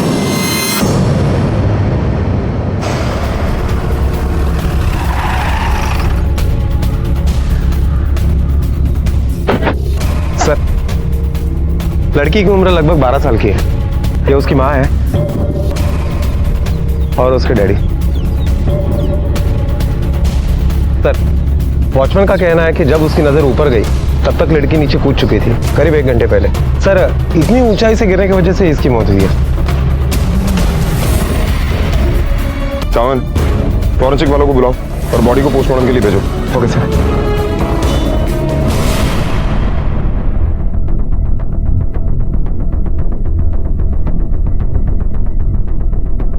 इस सेटअप को देख के लग रहा है कि लड़की ने सुसाइड कमिट किया है। हो सकता है, लेकिन फिलहाल कुछ कहा नहीं जा सकता। एक काम करो, फॉरेंसिक वालों को ऊपर बुलाओ। हो सकता है कोई फिंगरप्रिंट्स या कोई एविडेंस मिल जाए। और ये भी पता करो कि टेरेस का दरवाजा हमेशा खुला रहता है या फिर किसी ने खोला। शायद ज्यादातर तो खुला ही रहता है। वो क्या है, यहाँ के बच्चे ना बहुत शरारती हैं, ताला ही तोड़ देते हैं। मैंने सेक्रेटरी साहब को बोला था कि नया ताला लाने को, लेकिन शायद अभी तक तो नहीं लाया। हम हम आपकी सिचुएशन समझते हैं, लेकिन पुलिस इन्वेस्टिगेशन के लिए हमें आपसे कुछ इन्फॉर्मेशन चाहिए। देखने से तो यही लगता है कि एक सुसाइड केस है, लेकिन क्या आपकी बेटी सुसाइड कर सकती थी? सुसाइड के पीछे क्या वजह हो सकती है, आप जानती हैं? उसके ऊपर पढ़ाई का इतना दबाव डाला गया कि उसने एक कदम उठा लिया। देखिए, साफ साफ बताइए आप कहना क्या चाहती हैं? मेरे पति मधुकर डॉक्टर है, वो सिया को भी डॉक्टर बनाना चाहते थे, अपने से भी बड़ा डॉक्टर। बेटा, सिया तुम लोगों की अच्छी दोस्त थी ना? कैसी थी वो? अंकल वो बहुत अच्छी थी। अच्छा ये बताओ कि सिया पढ़ाई में वीक थी क्या, और इस वजह से उसके पापा उसे बहुत मारते थे? वीक तो नहीं थी वो अंकल, पर पता नहीं उसके पापा उसे इतना क्यों मारते थे, लेकिन उसे इतना प्यार भी करते थे। इधर आ। डरती क्यों हो? देखो तुम्हारे लिए मैं क्या लेकर आया हूँ। ये देखो पिज्जा और ये है आइसक्रीम। अब पूछो क्यों? क्यों पापा? क्योंकि तुम्हारी टीचर का मुझे फोन आया था और उन्होंने कहा हमारी सिया ऐसे कंपटीशन में फर्स्ट आई है, फर्स्ट। कांग्रेचुलेशन। थैंक यू पापा। Welcome welcome. चलो पार्टी करो, all the best. Sir Madhukar बेचारी बच्ची को मारता बहुत था, हर रोज उसके शरीर पे मार का कोई न कोई निशान तो रहता ही था, और वर्षा के कम पढ़े लिखे होने की वजह से मधुकर बहुत दुखी रहता था, उसे हमेशा दबाए रखता था, उसकी तो मधुकर के सामने आवाज ही नहीं निकलती थी। अंकल, जिया हमेशा कहा करती थी कि उसके पापा उसे इसलिए मारते थे कि वो पढ़ाई करने बैठे और हमेशा फर्स्ट रैंक लाए। जब उसके मार्क्स अच्छे नहीं आते थे तो उसके पापा उसे बहुत मारते थे, और जब उसके मार्क्स अच्छे आते थे तो उसके पापा उसे गिफ्ट भी देते थे। सर टेरेस मध्ये सीसीटीव्ही कॅमेरा नाहीये, मेन गेट और पार्किंग एरिया में सीसीटीवी के फुटेज में सिया की सिर्फ गिरने की फुटेज दिखाई दे रही है। सर मैं उसकी भलाई के लिए उसको मारता था, पर हाउस से ही मेरा मुलीना मारा ही, वो अच्छा प्रोग्रेस करे, अच्छे मार्क्स लेकर आए, इसीलिए बस। तुमने अपनी बच्ची को इतना टॉर्चर किया कि उसने सुसाइड कर लिया। सर आप ये कैसे कह सकते हो कि मेरी वजह से मेरी बेटी ने सुसाइड किया? क्या सबूत है आपके पास सर? ये ना मेरी जाहिल गवार बीवी की बातों में आकर ना आप मुझ पर ये ऐसा इल्जाम लगा रहे हैं। तुम्हारी बीवी ही नहीं बल्कि तुम्हारे पड़ोसियों ने भी यही कहा है कि तुम अपनी बच्ची को बहुत टॉर्चर करते थे और शायद इसीलिए उसने सुसाइड किया। मैं नहीं मानता, आई एम सॉरी, मैं नहीं मानता इस बात को। मैं जानता हूँ मेरी बेटी कमजोर थी, पर इतनी भी कमजोर नहीं थी कि वो सुसाइड करे। सर उसका मर्डर हुआ है, और जिसने भी उसका मर्डर किया है ना सर, आप उसको जल्द से जल्द पकड़िए और कड़ी से कड़ी सजा दीजिए। मधुकर सिया को मारता था, उसे टॉर्चर करता था, लेकिन उसे टॉर्चर भुलाना भी आता था। वो सिया को प्यार करता, उसे तोहफे देता ताकि मार की इंटेंसिटी कम हो और सब बैलेंस रहे, ताकि सिया सुसाइड करने के बारे में ना सोच पाए। और सर वर्षा ने भी हमें मधुकर के बारे में एक ही साइड बताई है और दूसरी छुपाई है। ये भी हो सकता है कि वर्षा मधुकर से परेशान हो, क्योंकि मधुकर वर्षा को कुछ समझता ही नहीं था, और इसी रिएक्शन में वर्षा ने उसके खिलाफ हमें बयान दिया हो। इसका मतलब सावंत सच कुछ और ही है। सर सिया की पीएम रिपोर्ट।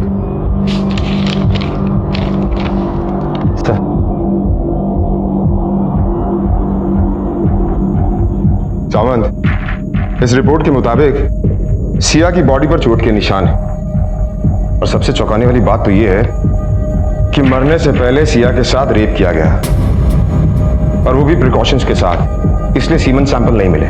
शायद ये सुसाइड नहीं, मर्डर है।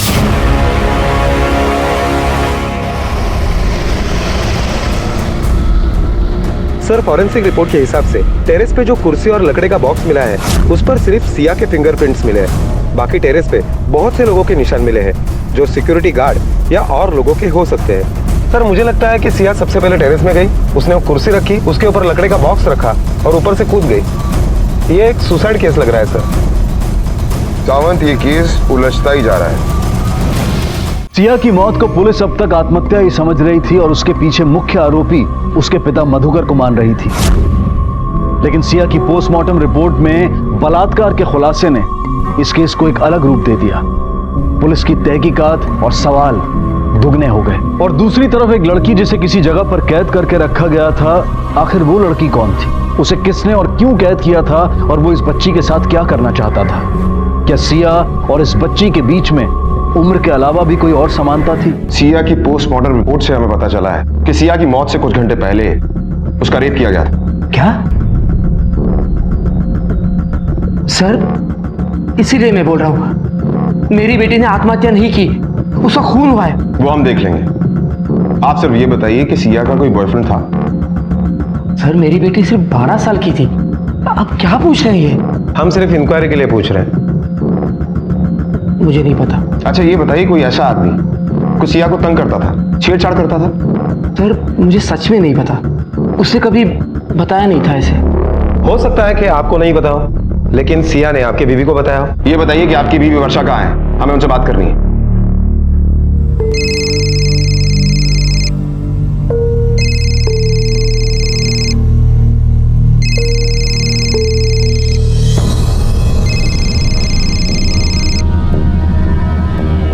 तुम्हें मना किया था ना मैंने, यहाँ फोन मत करना। पता नहीं है क्या तुम्हें यहाँ क्या चल रहा है? अब जब तक मैं ना बोलूँ ना, फोन मत करना, वरना खुद भी फंसोगे और मुझे भी फंसाओगे।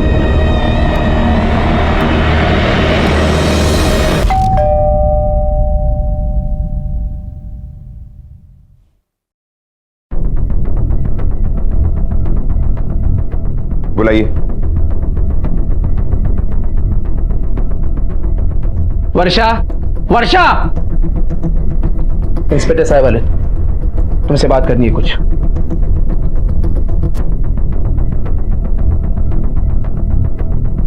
मिसेस गोखले, हमें आपकी बेटी सिया के बारे में कुछ इन्फॉर्मेशन चाहिए। पोस्टमार्टम रिपोर्ट के हिसाब से आपकी बेटी की मौत से पहले उसके साथ रेप किया गया था। क्या?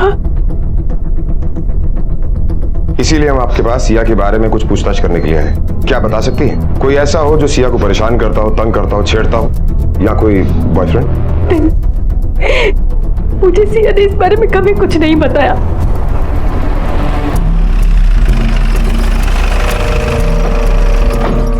सामंत, तुमने नोटिस किया वर्षा के चेहरे पर उसकी बेटी के जाने का दुख कम, किसी और बात का डर ज्यादा था। ये जरूर हमसे कुछ ना कुछ छुपा रही है। एक काम करो, इसकी सारी इंफॉर्मेशन निकालो और इनकी सोसाइटी में जितने भी सीसीटीवी कैमरा है सबकी फुटेज चेक करो, शायद कोई सबूत मिल जाए। Okay sir. सावंत, ये तो सिर्फ कॉरिडोर की फुटेज, इसमें कुछ भी नहीं है। मेन डोर और रिसेप्शन की फुटेज कहाँ है? सर उन दोनों जगह के कैमरास खराब थे, इसलिए वहां की फुटेज नहीं मिल पाई।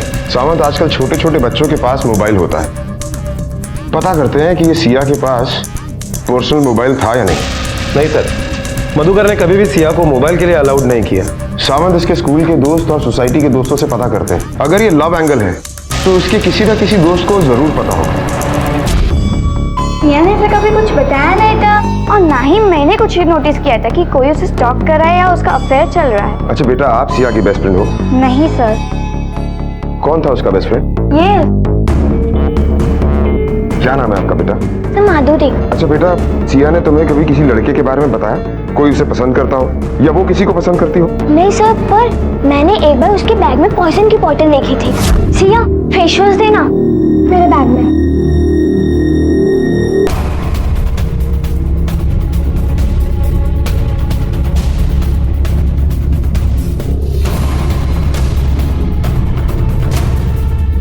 सर, ये पॉइजन की बोतल सिया के बैग से मिली है।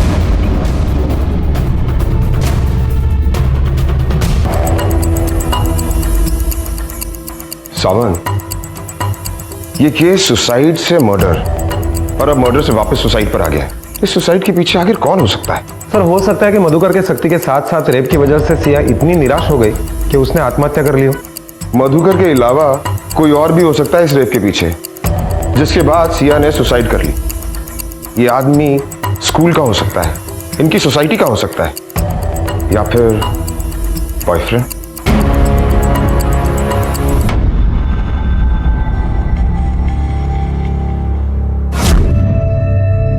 सिया, तुम्हारी बुक से नोटपेपर नीचे गिर गया। दूध पी लो, ध्यान से पीना, गर्म है।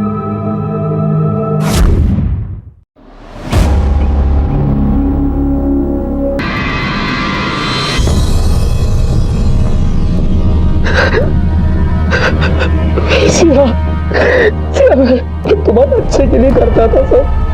सिया मुझे माफ कर दो सिया, तुम वापस आ जाओ सिया। दुनिया का सबसे बड़ा दुख वो होता है जब माँ बाप अपने बच्चे की अर्थी निकलते हुए देखते हैं। बच्चे माता पिता के सपने होते हैं और शायद उनका भविष्य भी, लेकिन जब माँ बाप उन्हें अपना सपना पूरा करने की मशीन बना दें, उन्हें प्यार के एहसास से दूर रखें और उन्हें डर से रूबरू कराएं, तो फिर परिणाम वही होता है जैसा कि मधुकर और वर्षा का हुआ। क्या बच्चों से प्यार, जिम्मेदारी और जुड़ाव का मतलब सिर्फ किताबी ज्ञान होता है?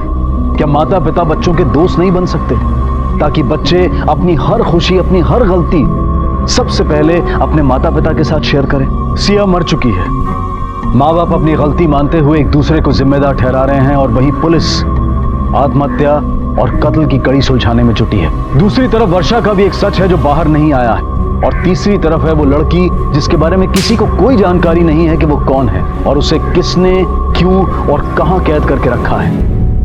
सर, मधुकर और वर्षा के कॉल रिकॉर्ड।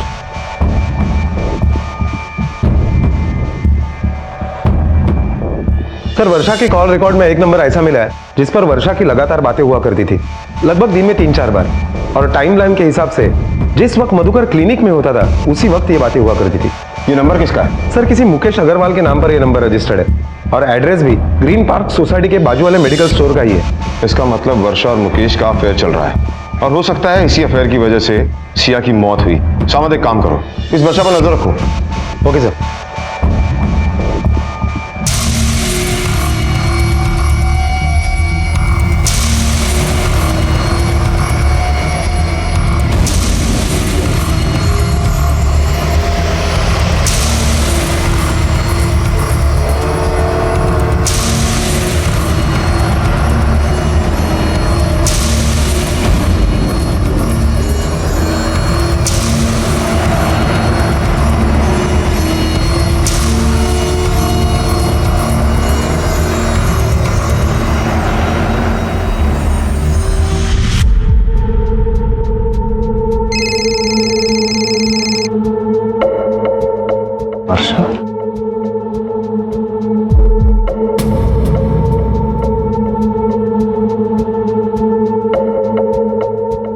राहुल, थोड़ा दुकान संभालना, मैं आता हूँ।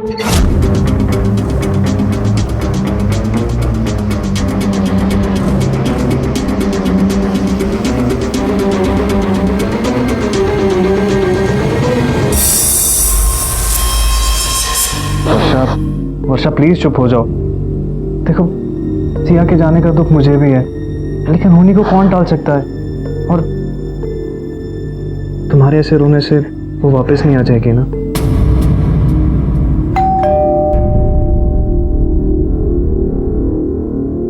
मैं देखता हूं।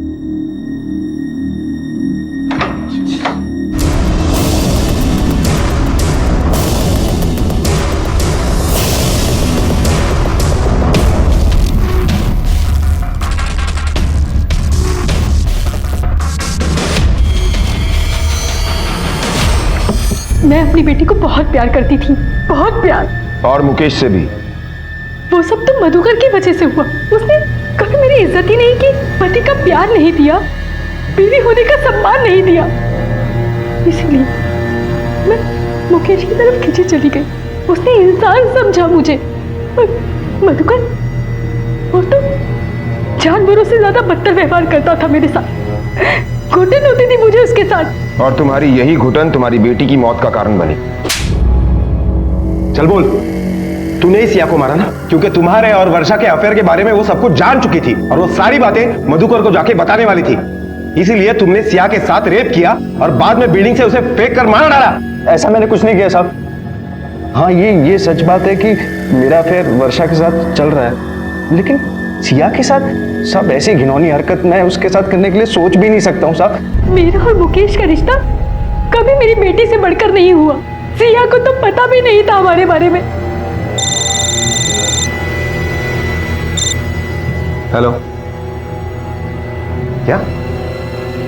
हाँ, हम अभी पहुंचते हैं।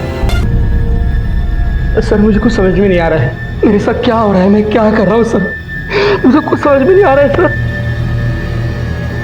ये इनोसेंट बनने का नाटक बंद कर। कुछ समझ में नहीं आया तो इसलिए कानून को अपने हाथ में लगाओ। सर, मेरी इकलौती बेटी मुझे छोड़ कर चली गई है, वो क्यों मरी, कैसे मरी, मुझे कुछ पता नहीं है। और मेरी बीवी मुझे कब से धोखा दे रही है ये भी पता नहीं है सर। सर मैं पागल हो जाऊं। तेरे इस पागलपन का इलाज है हमारे पास। जब मारपीट के केस में जेल जाएगा ना, तब ठीक होकर बाहर निकलेगा। तब तुझे समझ में आएगा कि तूने अपनी बेटी के साथ क्या किया। डिक्टेटर बनने की बजाय अगर अच्छा बाप बनता तो आज तेरी बेटी जिंदा होती और तेरी आज ये हालत ना होती। वर्षा, तुम्हें जितना रोना है आज रो लो, क्योंकि तुम्हारे दुख वाले दिन अब खत्म होने वाले हैं। मधुकर तुम्हारे साथ पहले इतना बुरा बर्ताव करता था और इस हादसे के बाद तो वो तुम्हारा जीना हराम कर देगा। वर्षा, मेरी बात सुनो, तुम जल्दी से डिवोर्स पेपर्स तैयार करो ताकि हम दोनों साथ में रह सकें। और अब तो सिया भी नहीं है, जिसकी वजह से तुम्हें डिवोर्स का डिसीजन लेने में प्रॉब्लम हो रही थी। तुम्हें ऐसा क्यों लगा कि सिया तुम्हारे और मेरे बीच में रुकावट बन सकती थी? वर्षा, मैंने सोचा शायद। सच सच बताओ, सिया को पता था तुम्हारे और मेरे बारे में? तुमने बताया? कहीं तुमने उसे हमारे रास्ते के बीच में से हटाने के लिए पहले उसके साथ और बाद में उसे? सर, पूछताछ में पता चला है कि मुकेश एक डिवोर्सी है और उसे अपनी पहली बीवी से 3 बेटियां हैं। मुकेश को बेटियों से सख्त नफरत है और इसीलिए उसने वर्षा पर प्रेशर डाला कि वो मधुकर के साथ साथ सिया को भी छोड़कर उससे शादी कर ले। लेकिन वर्षा ने साफ साफ इनकार कर दिया। सर, कहीं ऐसा तो नहीं कि अपना रास्ता साफ करने के लिए मुकेश ने ही सिया के ऊपर रेप किया हो और बाद में उसे मार डाला हो? मुकेश के पास मोटिव है, लेकिन वर्षा से शादी करने के लिए वो सिया का रेप क्यों करेगा? सामद, एक काम करो, इस मुकेश के कैरेक्टर के बारे में सारी इंफॉर्मेशन निकालो और ये इंफॉर्मेशन उसकी एक्स-वाइफ से बेटर हमें कौन दे सकता है? अंजलि जी। जी जी, मैं ही हूँ मुकेश की एक्स वाइफ। और कैरेक्टर का क्या है, वो तो बिना कैरेक्टर का आदमी है। जबान से जितना मीठा है उतनी गहराई से कड़वाहट है उसके अंदर। उसको जो चाहिए वो उसे हासिल ही करता है। दूसरे के तकलीफ और दुख के बारे में जरा भी नहीं सोचता। काफी तकलीफ दी है उसने आपको। कहीं ये गुस्सा इसलिए तो नहीं कि उसने आपको छोड़ दिया? उसने मुझे नहीं, मैंने उसे छोड़ा है कि दिए हुए जख्मों के निशान अभी भी मेरे शरीर पर है। आपसे एक सवाल पूछना है, क्या मुकेश ने कभी आपके साथ जबरदस्ती करने की कोशिश की, या वो इस हद तक जा सकता है कि किसी का रेप करे? सर, वो इंसान कुछ भी कर सकता है। कितनी बार तो मैं बीमार होने के बाद भी उसने मेरे साथ जबरदस्ती की है। देख, सच बोल, वरना कुछ नहीं बोलने के जुर्म में अंदर सड़ता रहेगा। तेरा मालिक तो छूट जाएगा, लेकिन तेरी बेल करवाने के लिए तुझे कोई नहीं मिलेगा। इसे तो अच्छा है कि तू सब कुछ सच बता दे। साहब, हम सबको वर्षा मैडम और साहब के चक्कर के बारे में पता था साहब। वो दोनों मुकेश सर के घर पे ही मिलते थे, जो हमारे मेडिकल शॉप के एकदम सामने वाली बिल्डिंग में ही है। और हाँ साहब, दोनों के अफेयर के बारे में वर्षा मैडम की बेटी को भी पता चल गया था। अपनी मौत से 2 दिन पहले वो आई थी मेडिकल शॉप में मुकेश सर के साथ झगड़ा करने। घर में तो ताला है। Excuse me ma'am. जी, ये मुकेश अग्रवाल कहाँ गया, कुछ पता है? कहाँ गए पता नहीं, पर हाँ रात को जाते हुए देखा। बड़ी जल्दी में थे। Thank you ma'am.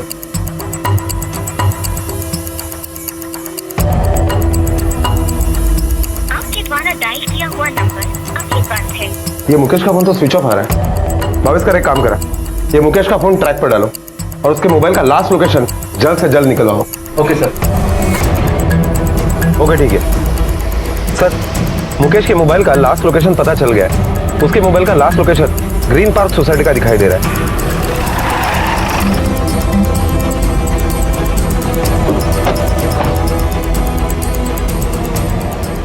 ये तो मुकेश की बाइक है सामान, इसका मतलब वो इसी सोसाइटी में है। चलो।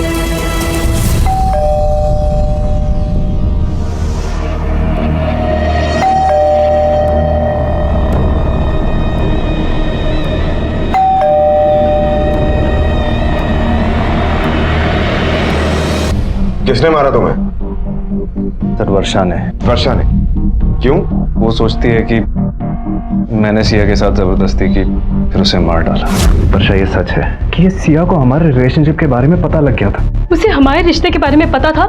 ये बात तुमने मुझे क्यों नहीं बताई? तुमने ही उसके साथ रेप करके उसे मार दिया ना? सच है ना ये? ऐसा कुछ भी नहीं है और मैं सच बोल रहा हूँ। तुम झूठ बोल रहे हो। वर्षा प्लीज, इस वक्त तुम बहुत गुस्से में हो। तुमसे बाद में बात करूंगा। सर मैं वर्षा को कैसे यकीन दिलाऊं कि मैंने ऐसा कुछ भी नहीं किया। वो बच्ची थी, उसके साथ ऐसी घिनौनी हरकत मैं कभी सोच भी नहीं सकता। मैं तो उसे अपनी बेटी की तरह मानता था। तुम क्या मानते थे और क्या नहीं मानते थे ये तुम समझो, लेकिन सच्चाई क्या है वो हम पता लगा ही लेंगे। मेरी बेटी जिया छोटी सी उम्र में वो इतनी बड़ी हो गई कि उसने मुझे भलक भी नहीं लग रही थी। उस दिन मेरे और मुकेश के रिश्ते के बारे में पता था। कैसा लगा होगा उसे जब उसे मेरे और मुकेश के बारे में पता चला होगा। कितना गुस्सा आया होगा, कितना दुख हुआ होगा उसे। कहीं ऐसा तो नहीं कि मैंने अपनी बेटी को मार दिया, मेरी वजह से सुसाइड किया उसने। कैसी माँ, मैंने अपनी बेटी को मार दिया। सर इस केस में जितने भी सस्पेक्ट हैं उन सभी के पास मोटिव है, लेकिन उसके बावजूद भी उनके खिलाफ हमारे पास कोई सबूत नहीं है। सामंत, इसका मतलब शायद इस केस की एक और कड़ी है जो अभी तक हमारे हाथ नहीं लगी। सिया की मौत आत्महत्या और कत्ल का एक अनसुलझा रहस्य बनी हुई थी। संदिग्ध एक नहीं कई थे, लेकिन सबूतों के अभाव में पुलिस अब भी असली कातिल से दूर थी। पुलिस की तहकीकात को सही दिशा नहीं मिल पा रही थी, लेकिन फिर भी पुलिस ने हार नहीं मानी और सिया के केस की शुरू से लेकर अब तक बारीकी से दोबारा जांच शुरू की और पुलिस फिर से सिया के स्कूल जा पहुंची।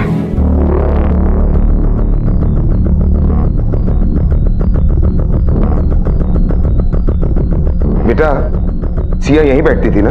Yes sir. ANKUSH अंकुश। सर मुझे कभी सिया में इंटरेस्ट नहीं था सर वो ही मेरे पीछे पड़ी थी सर। फ्रेंडशिप करना चाहती थी सर वो, बल्कि उसको मालूम था कि मेरी गर्लफ्रेंड माधुरी है सर।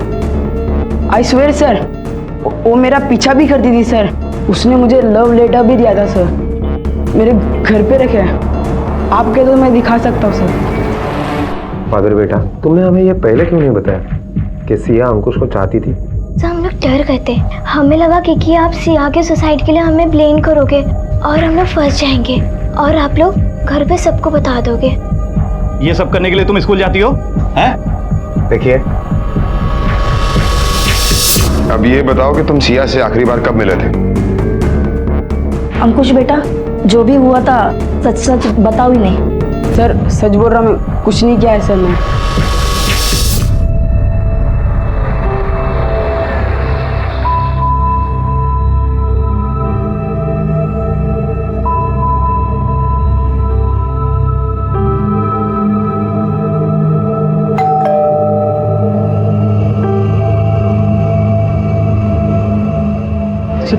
दरवाजा क्यों नहीं खोल रही? चाबी दे जरा।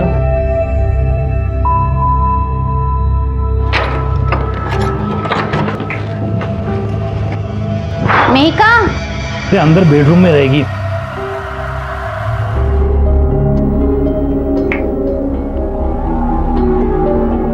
अजी सुनिए, क्या हुआ?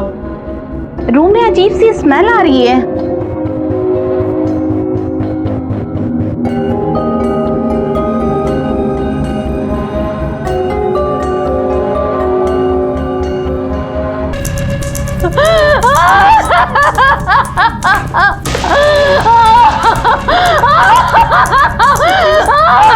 बच्ची और अलमारी की हालत देखकर तो ऐसा ही लगता है कि एक दिन से नहीं काफी दिनों से अंदर बंद थी। खून सूख गया है, मतलब इसे मरे हुए काफी घंटे हो चुके हैं। सर जिस तरीके से सलाइन का यूज किया गया है उसे तो यही लग रहा है कि कातिल को मेडिकल की अच्छी खासी नॉलेज रहेगी।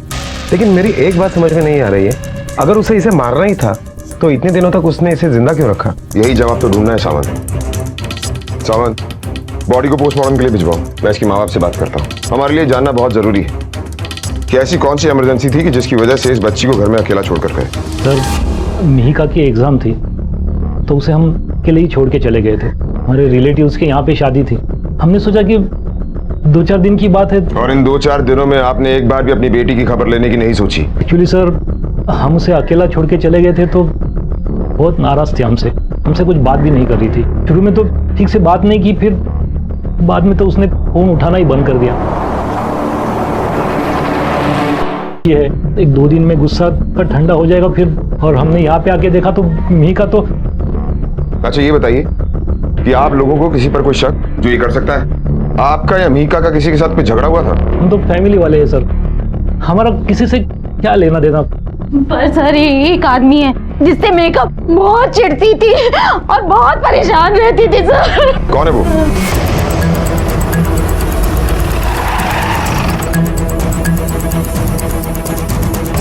बेटा, ये राधेश्याम दुबे का घर कहाँ है?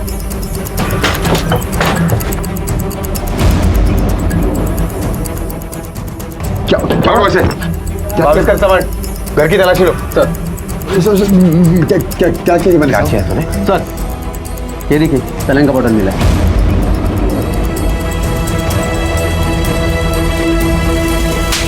मैंने कुछ नहीं किया साहब, मैंने कुछ नहीं किया, मुझे जाने दो साहब। देख, मीका की डेड बॉडी के पास जो सलाइन बॉटल मिली और जो तेरे घर से सलाइन बॉटल बरामद हुई वो एक ही केमिस्ट की शॉप से खरीदी गई थी। बोतल खरीदना भी अब क्या गुनाह है? वो तो मैंने साहब अपनी जोड़ों के लिए खरीद के रखा था। बहुत बहुत सीरियस है वो साहब। देख, हमें अच्छी तरह से पता है कि तू शादीशुदा नहीं है। अब सब कुछ सच सच बता दे, वरना तेरे अंदर इतनी सलाइन की बोतलें चढ़ाएंगे कि तू फट जाएगा। क्यों मारा? तू ऐसे नहीं बोलेगा। तोड़ो इसे।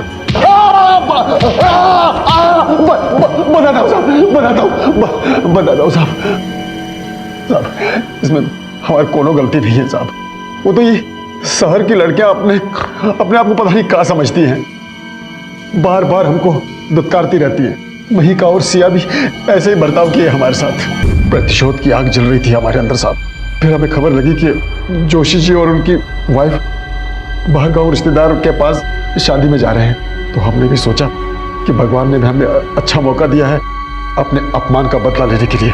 बस जैसे ही जोशी जी घर से बाहर निकले, हम घर के अंदर घुस गए। मेरा बदला तो पूरा हो गया, लेकिन एक ठोस समस्या खड़ी हो गई।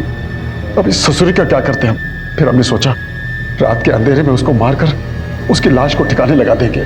फिर हमने उसे कमरे में छुपा के रखा और उसे हम बेहोशी का इंजेक्शन देते रहे ताकि वो चीखने चिल्लाने से लोगों को आवाज ना आए। तेरी सारी कुंडली निकाल ली है हमने। हो सकता है वो बच्चियां रूठ हो, लेकिन तेरी नियत आज से नहीं पहले से खराब थी।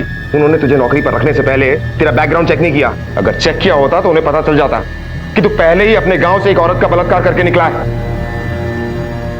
बवस्कर, इसकी अच्छी तरह से हड्डियां तोड़ो कि इसकी नेकी एक ही बार में निकल जाए। तोड़ो इसे।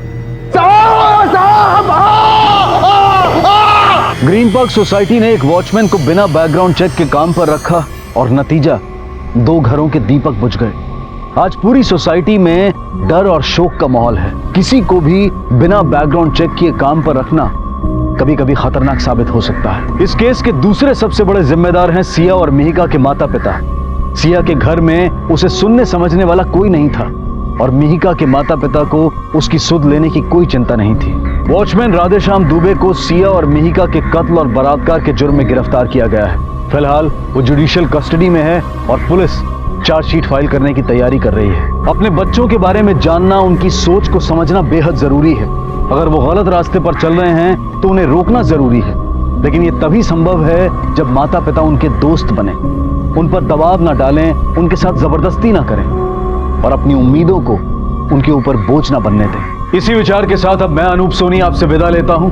फिर मुलाकात होगी अगले एपिसोड में एक और चौंका देने वाले केस के साथ।